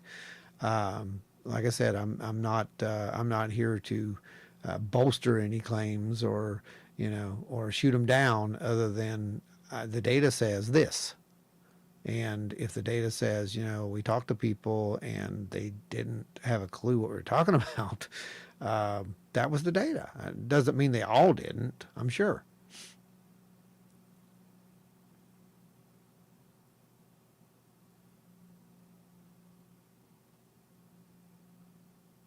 Yeah, exactly. I agree with that. Because we don't know, and the minute we do know, that's a whole different story. Let's see. You guys got any final questions? Because I'll be honest with you, my throat is starting to get kind of raw. I won't say exactly what I found yet. I'm not trying to throw shade, but I will officially make a statement when I feel like I've exhausted everything. In other words, she says That's the right way to do it. Yeah, when she has the data, that's exactly what she's saying. However, O'Hare did have that UFO thing, 2009. Yeah, they sure did. They sure did. And then the Was it that sightings long were ago? alleged. Yeah, and the sightings were alleged to happen around 2016. So I there don't was remember. I think there might have been an audio clip released from the pilot, or maybe it was just data from the tower down there. Yeah. It's one of the two. I can't remember. Did you guys catch the? Well, you do know that. I don't know what year it was. There was a Mothman sighting. That it actually made the news. You remember that? It was here. It was here. But they thought it was. I think the feeling was that it was just a weird picture of a large bird carrying a snake away. Anybody remember that, or is that just me? Did I catch that from one of my alternate realities or something? Because I kind of remember that vaguely. I know that made news.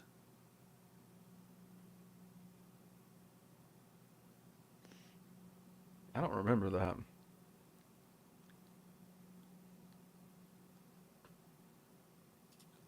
Oh yeah, Friedberg Shrieker. Yeah. That's a good one too. One of my favorite ones is the Loveland Frog story. That's just one of the more interesting ones to me. The Loveland Frog to me, man, is just it is I would be absolutely horrified if I saw a frog that big. Good God. Here's I don't the even thing, think though. climbing a tree would be safe. Here's the thing, Brandon. Do you really believe that was a frog? I don't know. Do you really believe that was a frog? Tell me that there's. I don't think we don't. It's what it wants you to see it as, possibly, would be my suggestion Maybe. to you. Yeah, I don't know, but I'm saying that the evidence that we have states that a certain amount of, EMF can affect the brain and make you see things. Which brings me back to Mothman. Circle back. Remember what I said? They had TVs back in those days. Remember that? Okay. Well, there was TV interference. What is a TV doing? A TV is picking up reception. Back in those days, remember they had antennas. Antennas. Yeah, the analog antennas. That's right. And you remember what happened when a plane would fly over back in those days? Your TV would go all wonky. That's what happened because they were cutting the flux layer. It was causing EMF. It was causing electromagnetic disturbances. That's what those TVs were picking up. During the Mothman sightings, that's exactly what was happening. Think about that. How often do you guys do a podcast? That way I know when to look. The podcast, regular version, releases on Fridays at 8 p.m. And this one we do every Thursday at 8, and it usually runs to like 9 o'clock, but sometimes, or 10 o'clock, sorry. But sometimes it's just, it's a lot of fun, and we never know when they're going to end. We keep threatening at one point we're going to just come on here and just stay on for like hours and hours so our West Coast friends can come in, and because every time we're getting ready to get off, they're coming on. But the good thing is You can go back and listen to them immediately after they're off, and that way you don't miss anything at all. So, you know, I'm glad you guys had fun, though. I mean, we got a lot of comments and a lot of questions out there. That's for sure. Oh yeah. Yeah, I love the frog. Yeah, the loving frog, the Hopkinsville Goblin. Yeah, we could talk forever about that too. That's a really cool story. There is a Frogman Festival. Yes, absolutely. Ashley, what's the date for the Frogman Festival? I know you've got it because I can't remember. It's in March, I think, this year, coming up next year, I mean. First weekend of March. There you go. That's it.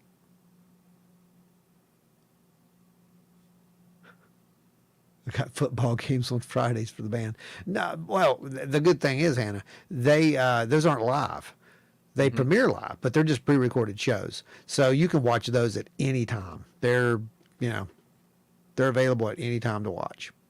Oh yeah, not just YouTube, but also like any podcast app you want to use. All if you want the podcasts. audio version. Yep. Audio version. It's available on all podcast platforms out there. Apple, iTunes, whatever, and Google, all that stuff. Sometimes Joe will actually mess with the whole Alexa thing and try to make it turn your channel for you. It's real fun.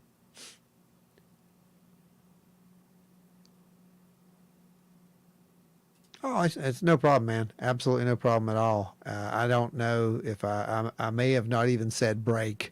I've told that story so much time, so don't feel bad about that. But yeah, ask questions. That's how you find answers, man. Sent. All right, Tommy sent. I'll definitely be back to watch. There you go. Well, we're back here every Thursday at 8, and you just never know what we're going to talk about or what we're going to do. I tried to put up, a little thing there and give us a preview of what's going to happen. But we never stay on track. We always have fun. It's what this show's always about. This show's always about fun. And, we have it, like I said. And I'm glad to see so many new faces out there. I'm glad you guys came in and joined us. It is an absolutely good time. And Joe should be back next week too. I don't know. I'm hoping he'll be back next week, right, Brandon? Yeah, we'll see. Yeah, I mean, I think they should bring him back by next week. Maybe. I mean, I think he'll be back. That's what I meant to say. He'll be back by next week. Not that they'll bring him back because no one took him anywhere. That's silly. Yeah. Anyway. It's not like he went to another plane or anything. No, it's nothing like that. There are no, we don't do that. We don't go to planes of existence. What are you talking about, Brandon? What are you drinking? What's going on? It's a kid show. It's a family-friendly show, Brandon. Don't be doing that. It's not cool, man. Don't do that. Heather Engel had a blast. Wonderful. You guys, thank you so much. Yes, send you the email. All right. I sent my email for you guys. There you go. Got that. Right. Let me go to confirm that real quick, okay? Let's stay right here. Don't go anywhere yet. Let me go make sure.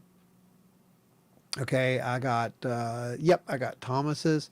I got Heather. I got Hannah. And they're right there. Dipper and Mabel. Dipper and Mabel's address. I love that. That's a great subject. I don't know. Why do I have a mail from Adam Good? I wouldn't open that.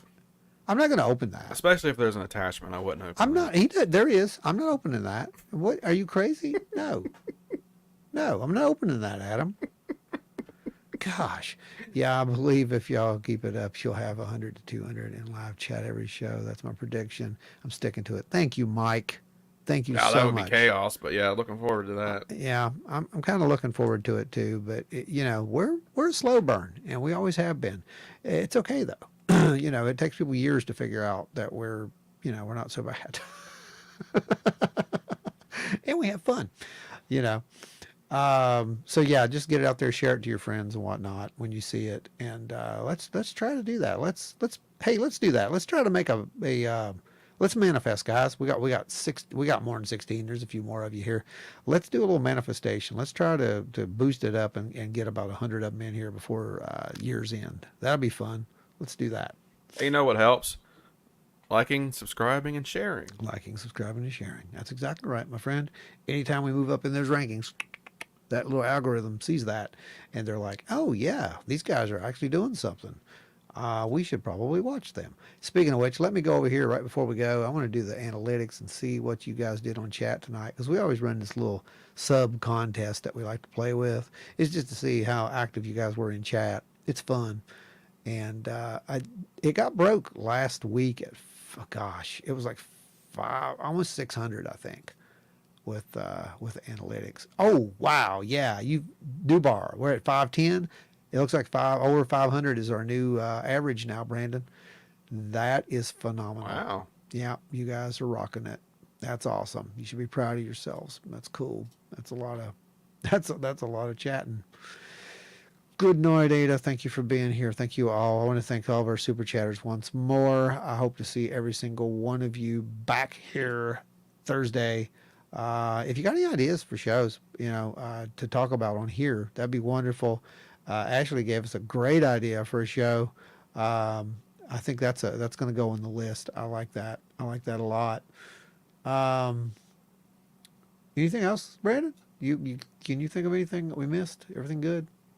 Oh, just something interesting I found out earlier today. I found out that one of my friends knows Stephen King. What? Yeah. I found this out because Stephen King actually replied to his tweet. Wow, that's amazing. Yeah, I was like, what? Wow, that's and it's Stephen King's cool. birthday. Oh, well, happy birthday, Stephen King.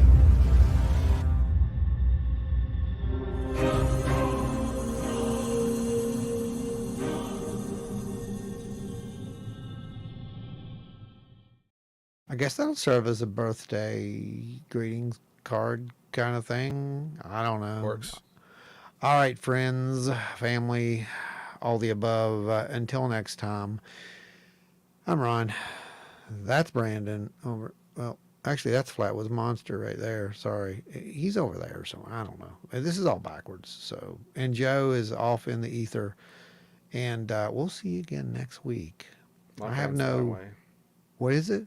Mothman's facing you that way.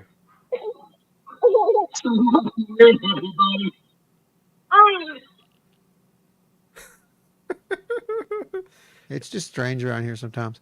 All right, folks, that's the show. Thanks for coming, and we'll see you out there next time. You guys see that Mothman guy? I mean, just, it would be cool, really cool if you could get him on the show, right? I mean, I'd like to be able to talk to him, is all I'm saying. I mean, Maybe it's one not day. cool. I just don't know. It don't work like that. I'll for talk me. to him about it. Good night, folks. Bye.